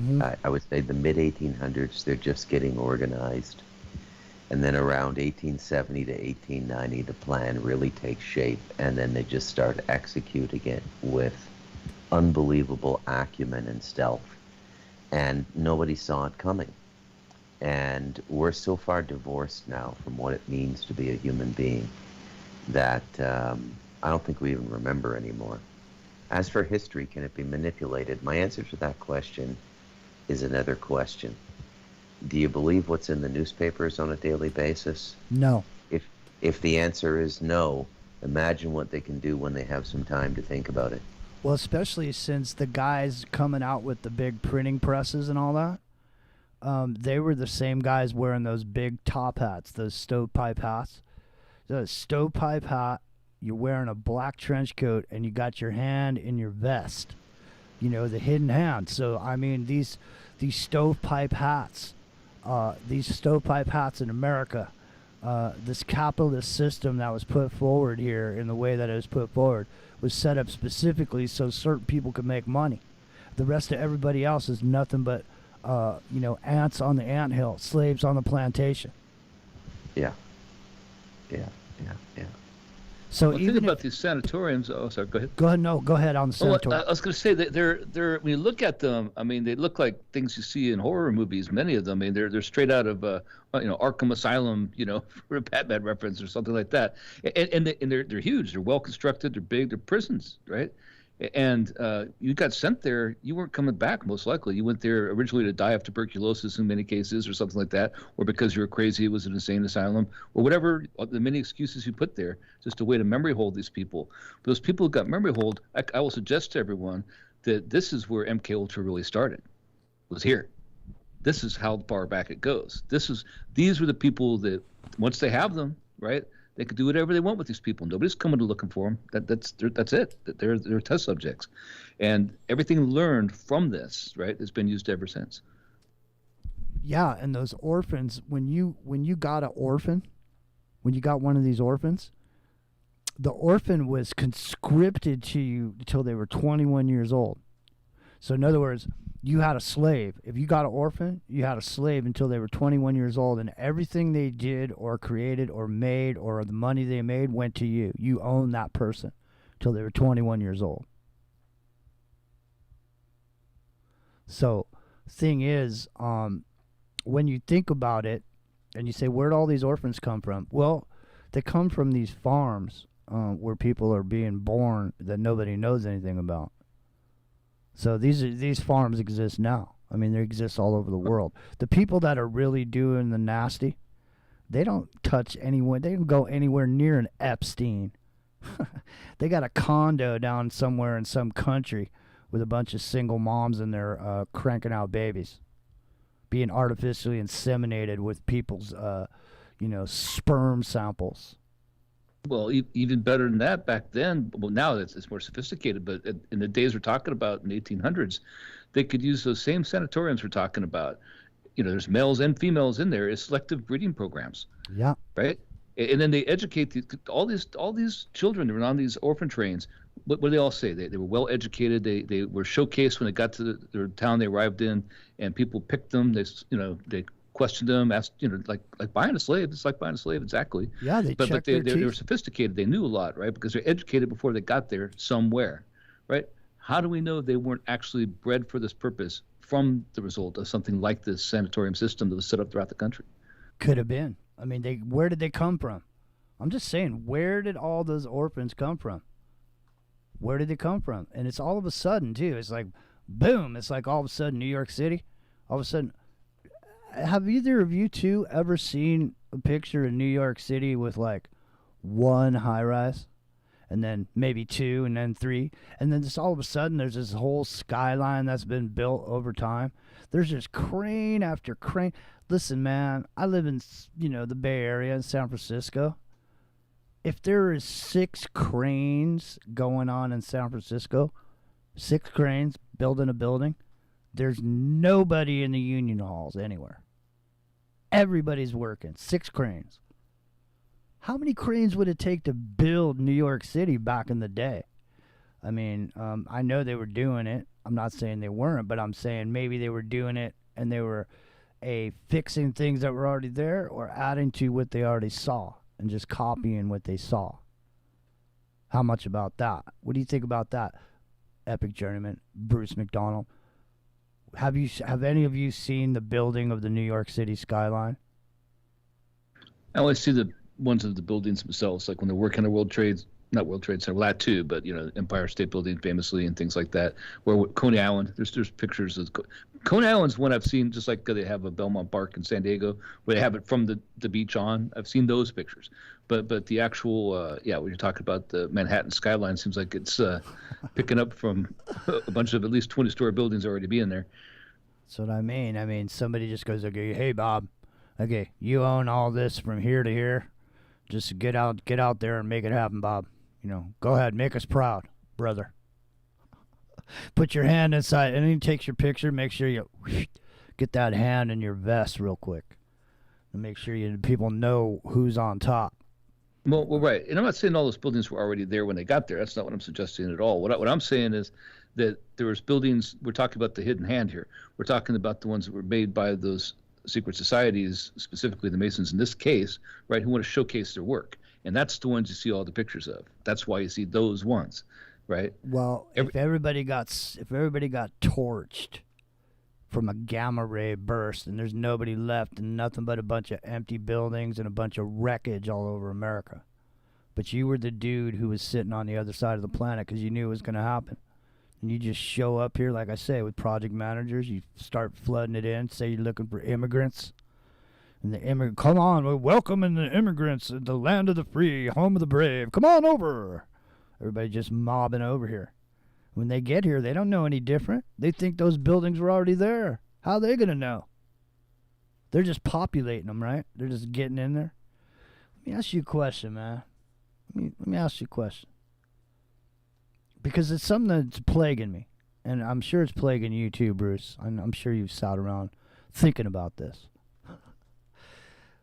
We're used to looking at things in the way things are today. Today we go down to the grocery store and boom, there's meat in there. And there's vegetables and all. There's everything that we want. But back then, there wasn't a bunch of pre-produced food everywhere in boxes. There wasn't factories everywhere making food, growing all kinds of stuff, putting it in boxes. They barely could even preserve anything at that point. just think of the lunch.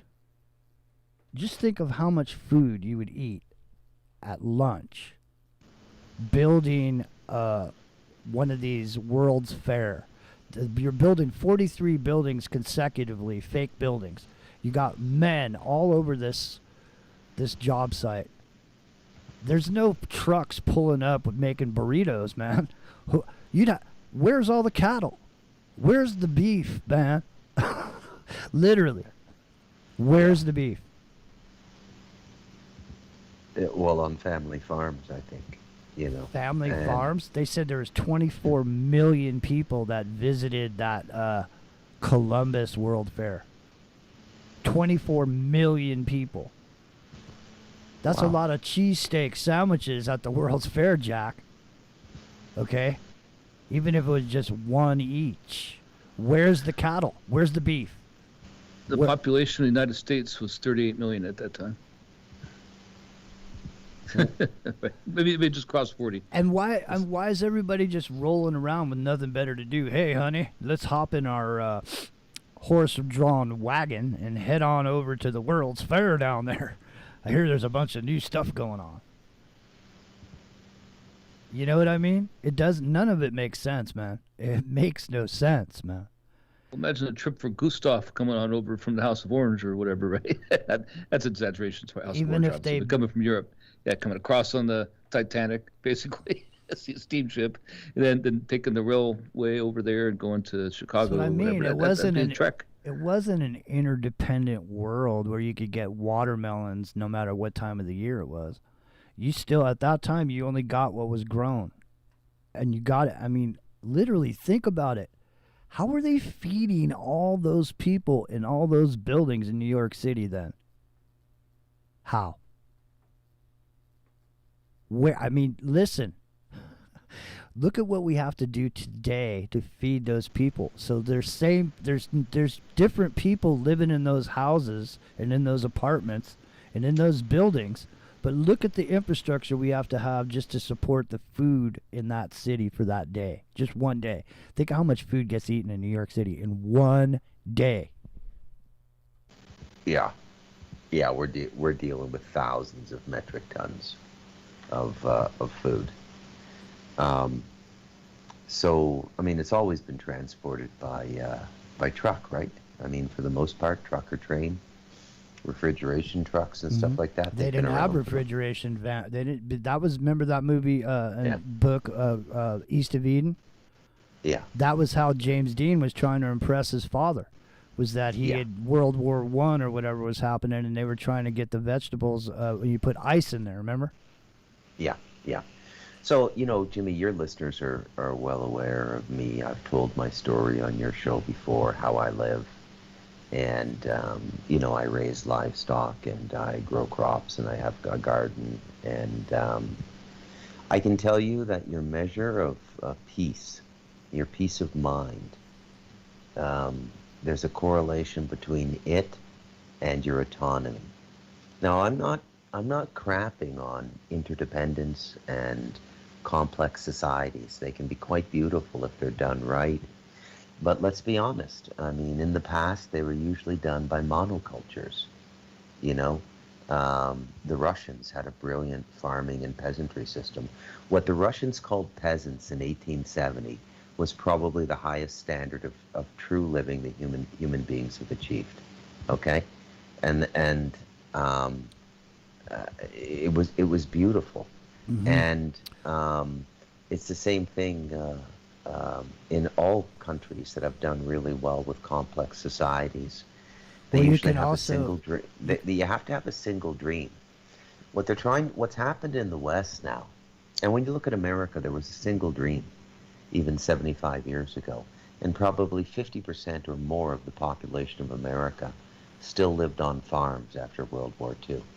So the evil and wickedness of the world is in direct proportion to people leaving nature and going into the preternatural world of the modern Agenda 2030 city. And I use the word preternatural very deliberately. And, to the average moron out there, they think we're living in some kind of a supernatural expression.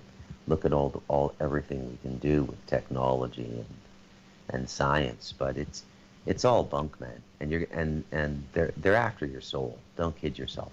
They're after your soul. I think they've bred humanity and modern civilization to do nothing but be a service to their industry, and that's it. It's not my purpose in life to be born here is not to work at some job so I can pay my taxes and die and get my Social Security or whatever. So the thing is that an ideology has been put forward of the American dream, when that's all it ever was a dream. There's no way for the little man to make it. The little man never made it. Everybody who makes it gets a leg up from somebody else. There's no accidents. There's no Cinderella stories. All of those success stories are put there to keep everybody chasing the American dream. This is the carrot on the end of the stick, man. Yeah, for sure. No, Bruce, you just hit it right exactly what it is here. So we're talking about when these world fairs really started in earnest outside. They left Europe. They came over to America and went around the world in the 1900s. They were the carrot, right, to make people leave their sense of self-sufficiency they had at the farm, make them leave the family farm by showing the marvels of modern technology, by advertising the industrial world that was soon to come. This is what it can be. If you leave your farm, you can have this. You can have the electric light, these fabulous buildings, and all this great food and all these things. All you got to do is leave your farm, right? Leave your ability to sustain yourself behind. You could be part of this. Flash. Right? Flash. They're sending the flash messages across the radio. America, let's put their word out. They need workers. Come on over. We'll make it easy on you. What's your name? My name is Bob Brown. Come on in. Come on in, Bob. We got a job for you right over here. Step on in. 16 hours a day. It's the American dream. It's the work ethic here in America, Bob. 16 hours a day. Get in there. Get to work.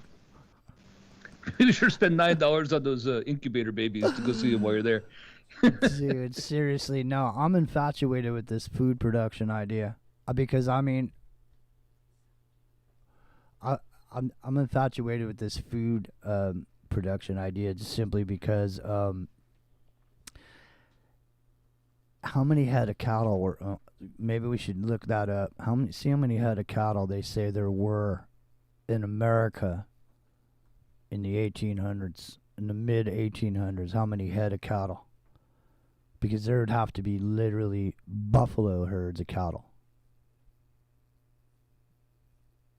Literally. I mean, what were they eating? Buffalo? Seriously. They killed all the buffalo. That's the thing by then, yeah. Where was all this food coming from? That's what I'm asking. How could there be all these people to feed? How could you feed all these people? Well, they bring the food in. I don't know. It's an excellent question. I'm blown away by the question because it just dawned on me. I was just thinking, and I was thinking to myself, I've been on a million construction sites, man. So at lunchtime, when the dudes all go down for lunch to those trucks, there's hundreds of dudes standing there on job sites. And I'm just thinking to myself, if 43 buildings are going and there's crews, there's plaster guys, there's framers, there's painters, just the lunch on the World's Fair, the crew, the lunch they couldn't produce at that time. I don't think. It's literally, I think, impossible. Epic Journeyman, did you see how many cattle were available in the 1850s? If you didn't, I'll jump out and go look, and you and No, I'm looking right now. I'm trying to get that. So it's the infrastructure involved in getting it out to people too. That's what I mean. That's the issue. They didn't have refrigeration, so it was ice. Yeah, they had cattle cars, they had trains, they had probably the big slaughterhouses in Missouri and places like that, right. Oklahoma, whatnot. But actually went from Oklahoma through Texas, also to Missouri most of the time, right? So that's probably what they did, is they transported cattle live to where they were going to take them to, because they couldn't keep the meat once it was butchered. So they'd keep the cattle alive until they got where they were going, and then they butcher them where they got them, and then distribute it from there, eh? Imagine that job. Yeah. At the World Fair site or at the city or whatever you're building. They say that the cattle production doubled from 1890 to 1900, which is interesting. I'm still reading. Go ahead. I'm going to read it some more. Hey, so Bruce, if you got a cow and a bull up there, how long is it going to take for your population to double? Well, 3 of them are pregnant now. 3 of the 4 cows, and there's 1 bull. So if everybody decides they're going to eat meat in 1850, by the time 1900 comes along, they could easily have doubled the population of the cattle by then. Yeah. So how much meat would you say an average man eats in a year? Oh God, I don't know. Just take your average consumption in a week, and just times it by 50. So Epic Journeyman. So can you mute up, Bruce? You got a lot of hiss going on. It's real bad, man.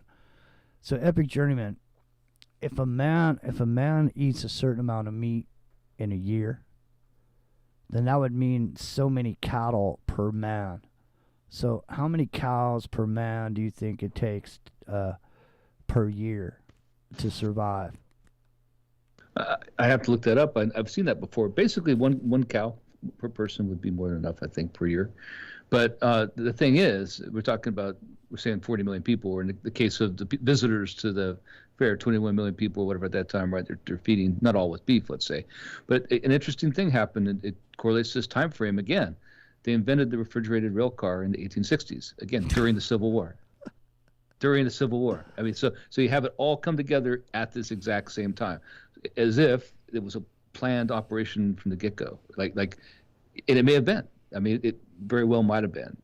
So let's take away the actual strife between the North and South and all those things along the way, but look at it as an opportunity to put something into play that's been planned for a long time. Kind of like we have Agenda 2030 today, that they had something they already had planned. They being at the time people of Europe and Asia who for long times had been scheming to make a society like this, to model a society like this, to start this industrial world, and by promoting the idea of the modern society through these fairs and the architecture and the lifestyle that they represent.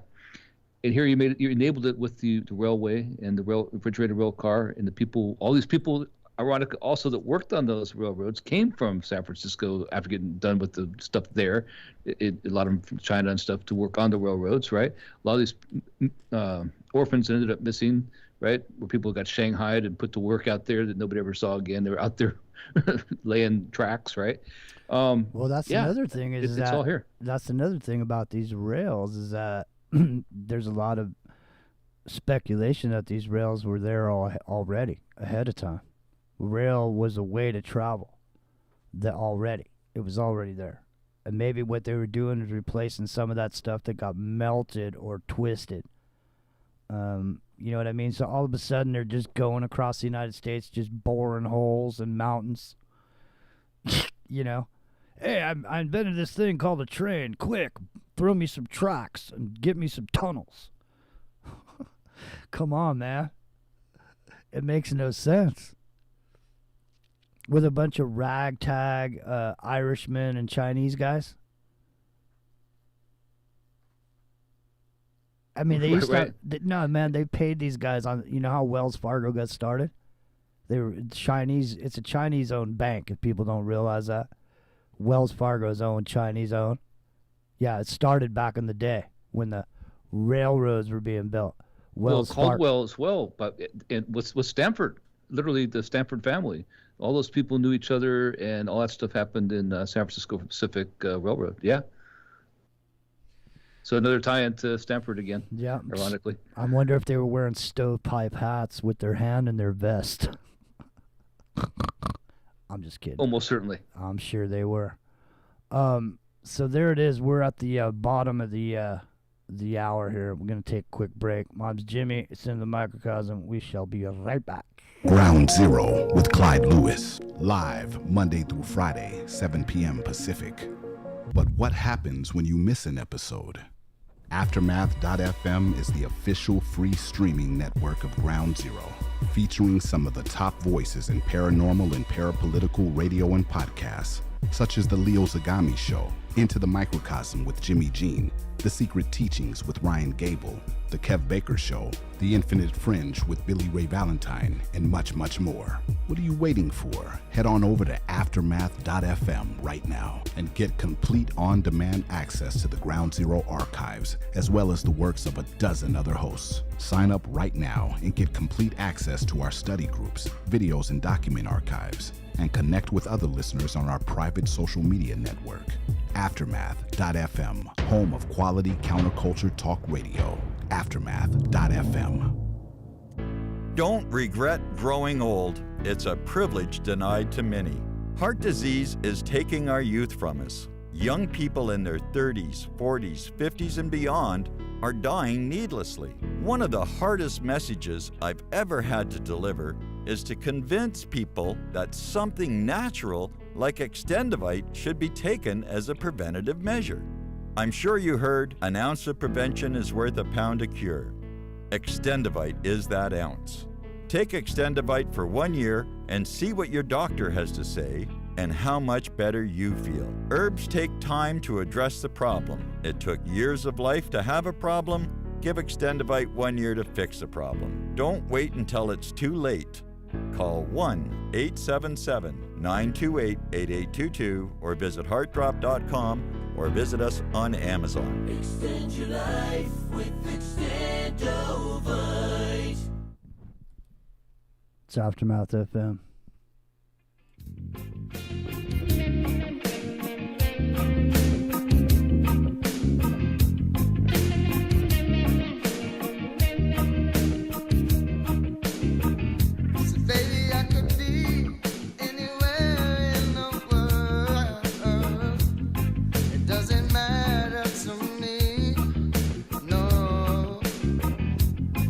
Cause I need you, girl. Oh Lord, you know I need you right here with me. Cause life is hard enough, yeah, yeah.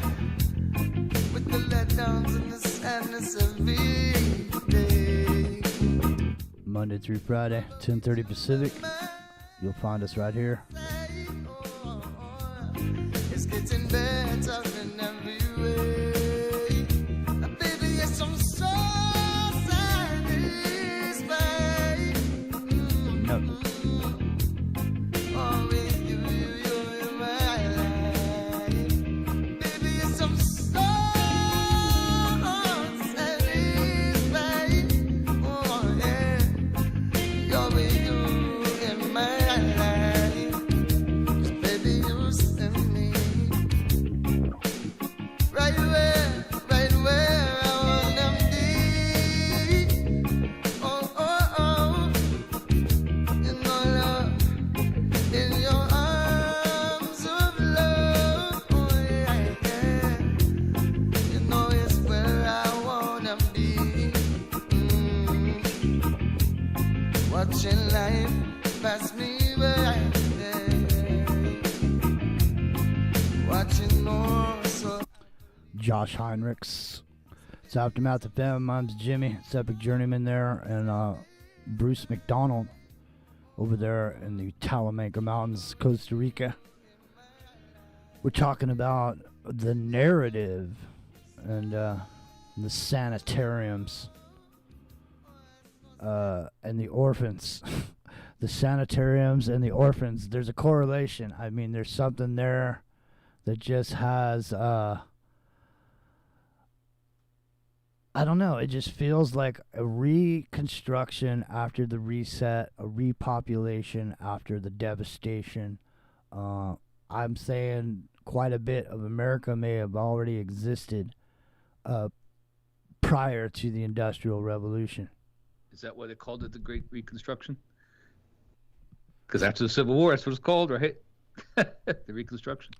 There you go. And there's our effort. Let's all come together in the effort of the American dream and rebuild. And then how many years later are we in the Depression? that generation busted their 50 years. Yeah. So that Not generation. even 50 years, 40 something generation. So they cranked it out. They busted their butt. What was the average age of a person back then? Was it 50 or 60? It wasn't what it is now.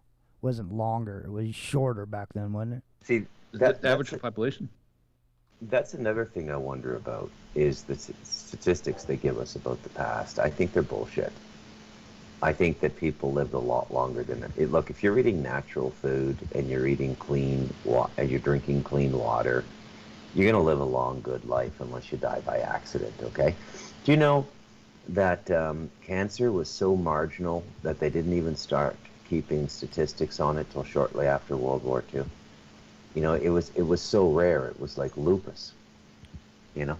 Well, I think it's really significant when you take a look at some of the archaeology on the Denver airport and you see children and you see the adults are dead and the children are there and they're putting their swords into plowshares and they're handing over their weapons to a well-dressed Asian man as they're, and so the thing is like we're saying, I mean, if the adults are in sanitariums, and the children are orphans, and you're re-educating the orphans into your new ideology or whatever you're trying to put forward as the history, there's no way from anybody from that point forward to know anything any different, because there's nobody else. In other words, those orphans are the beginning of the the telling of the story.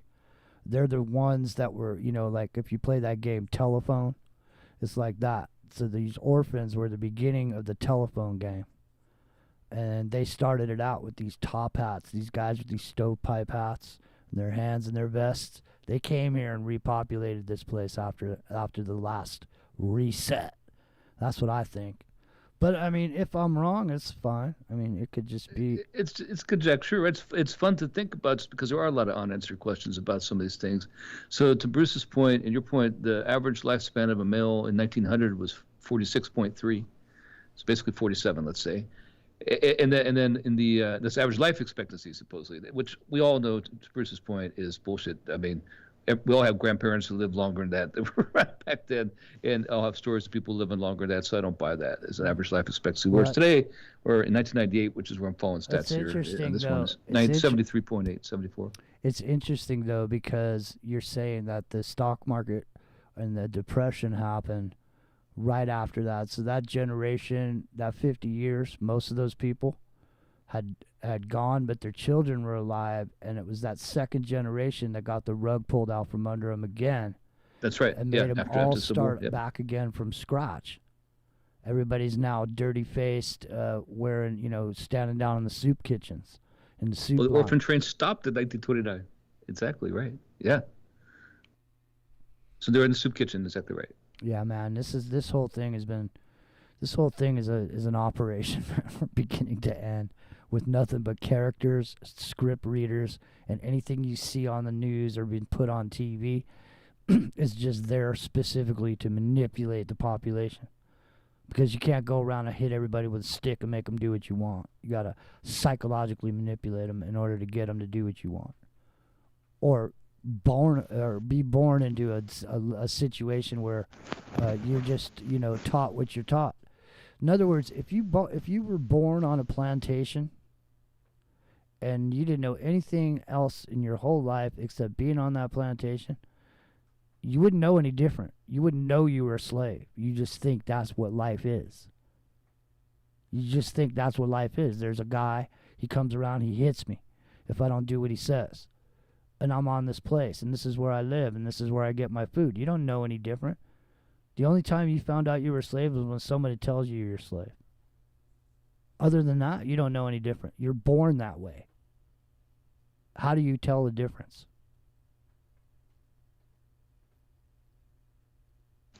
Yeah.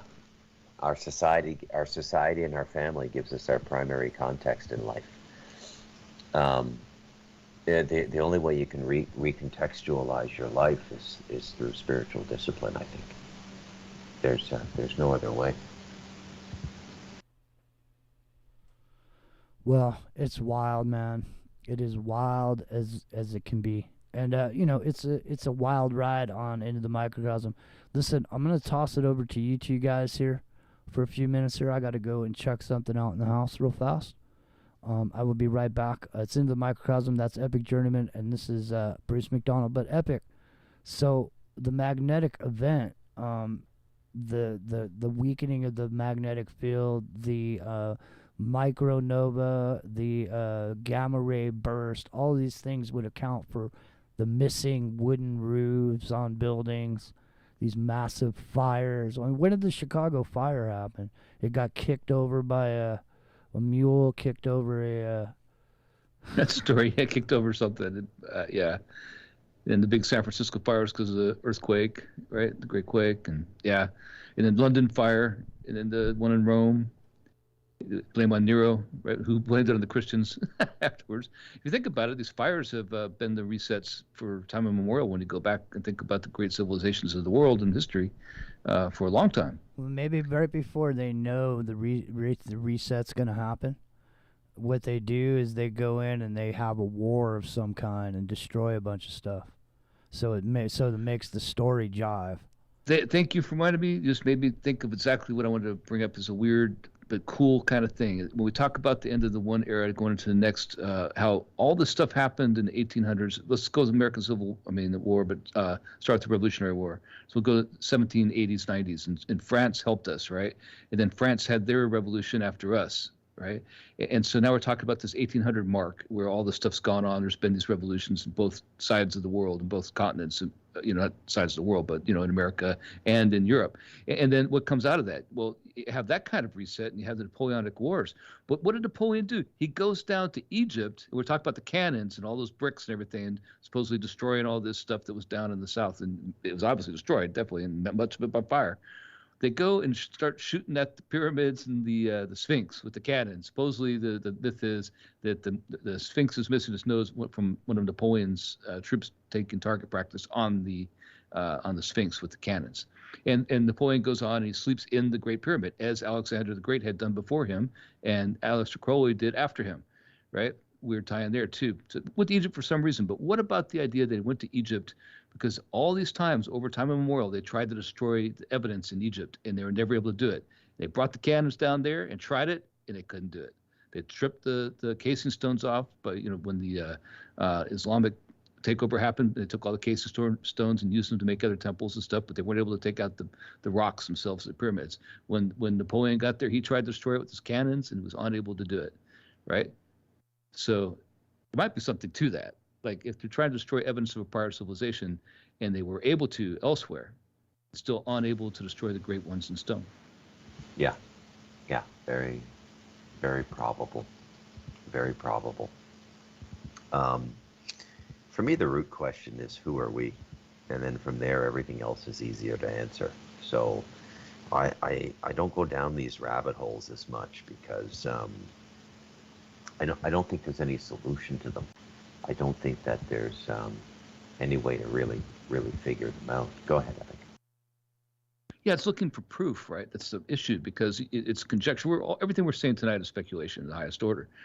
Now, there's factual events around them. This Carrington event, these large, evidence of previous ejections that were much worse than the Carrington event, that are carbon-14 dated to those years that happen to correlate with the missing time we're talking about.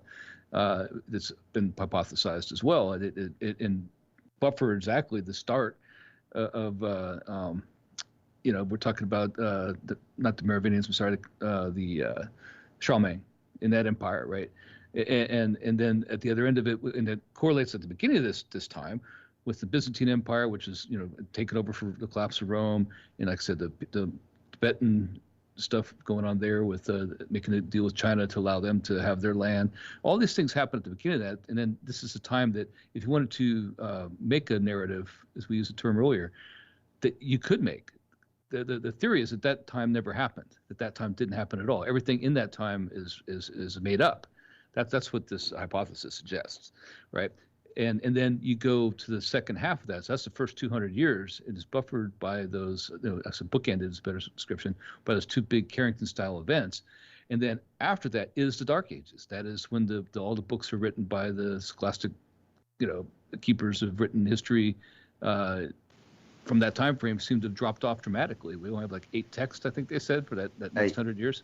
Hey, Epic, let's switch it up a little bit. What are your predictions for 2022? Oh, 2022. I would say that we're going to find out about the hidden money and the great heist. That's what we're going to find out about. So all this money that gets stashed, that we make the UN does sanctions, right? U.S. does sanctions on Afghanistan or on some business or some Ukrainian oligarch or Russia or whatever, right? That money, there's a name for that system that escapes you right now, where that money gets unable to be accessed by that nation state or individual, and supposedly nobody else can access it either. It's like encrypted and off the books basically, and it's not there. My theory, the theory that I believe that will come to fruition and be proven true, is that this is what Epstein had access to. This is why he was such a target. This is what Trump was doing with all the senators, our senators that were involved, and the other people he was in touch with, going back to Adnan Khashoggi and those people that have in intelligence agencies like the British CIA. They were using this money as their slush fund. And that's what this was always all about. So it's this great heist we've been seeing for the last couple of years. And when Epstein supposedly committed suicide, the encryption went with him.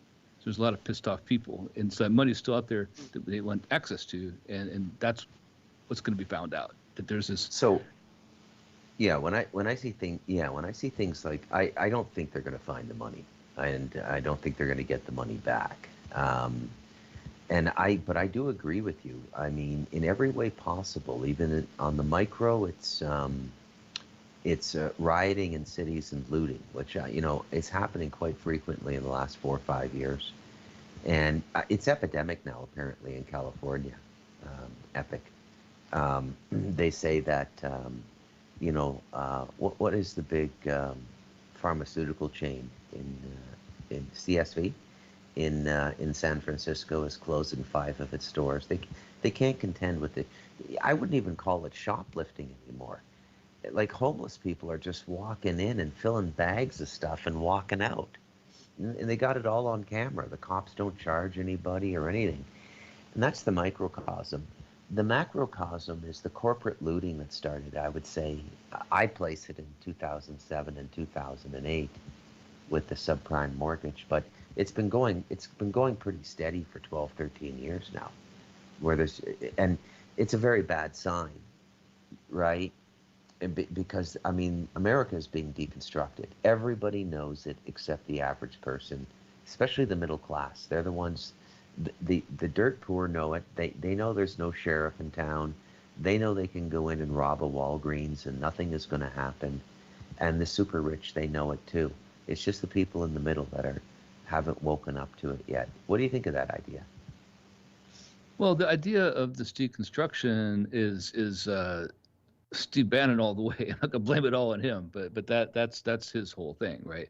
Is burn it all down, and so he's a propagator of that mentality, and he's not the one that's alone in that. That goes to Alexander Dugin and all these other people as well. So, which is this idea of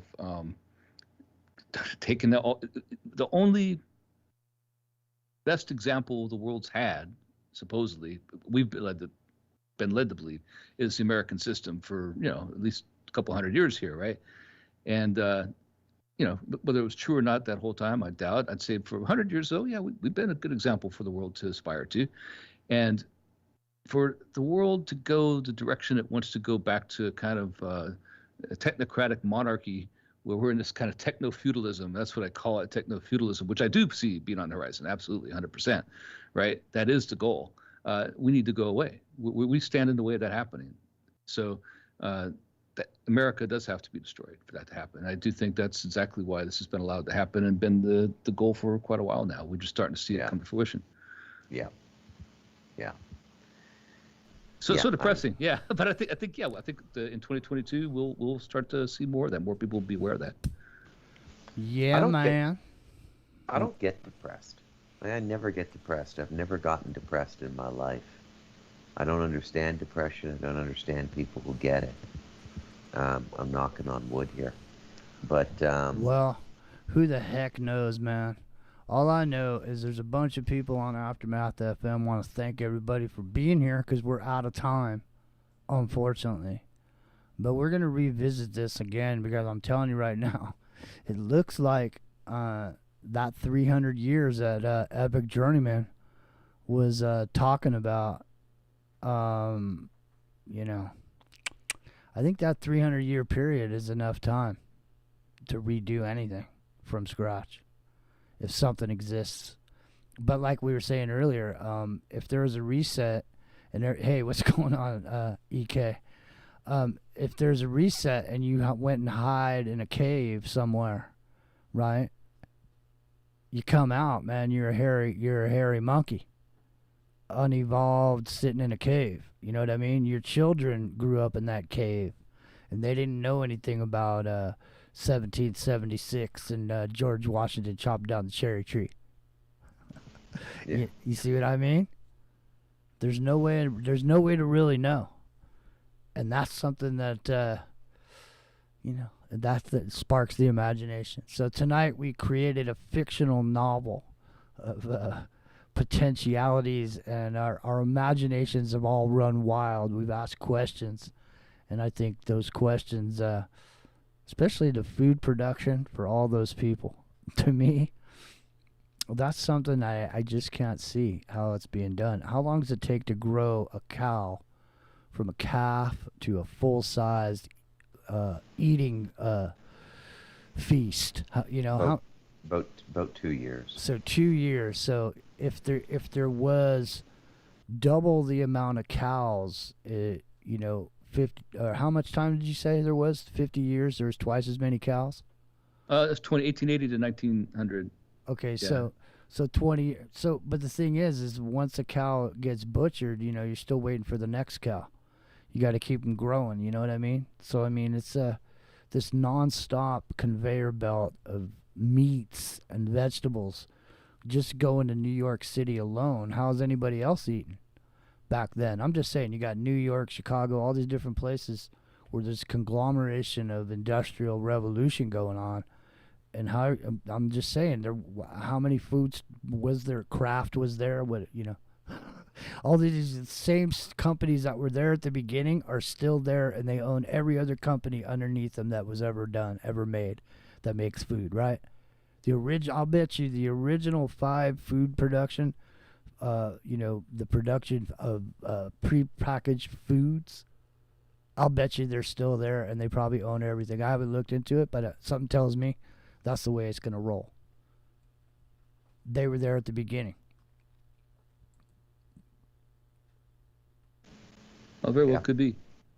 All right, well, listen, we have run out of time, and we will see you tomorrow night, Thursday night, and then we'll be here New Year's Eve, too. Live New Year's Eve, and there's going to be a bunch of friends stopping by, saying hello, and so hopefully you'll be here, and we've enjoyed being here with you tonight, and thanks again for being here, and we'll see you tomorrow, eh? Take care.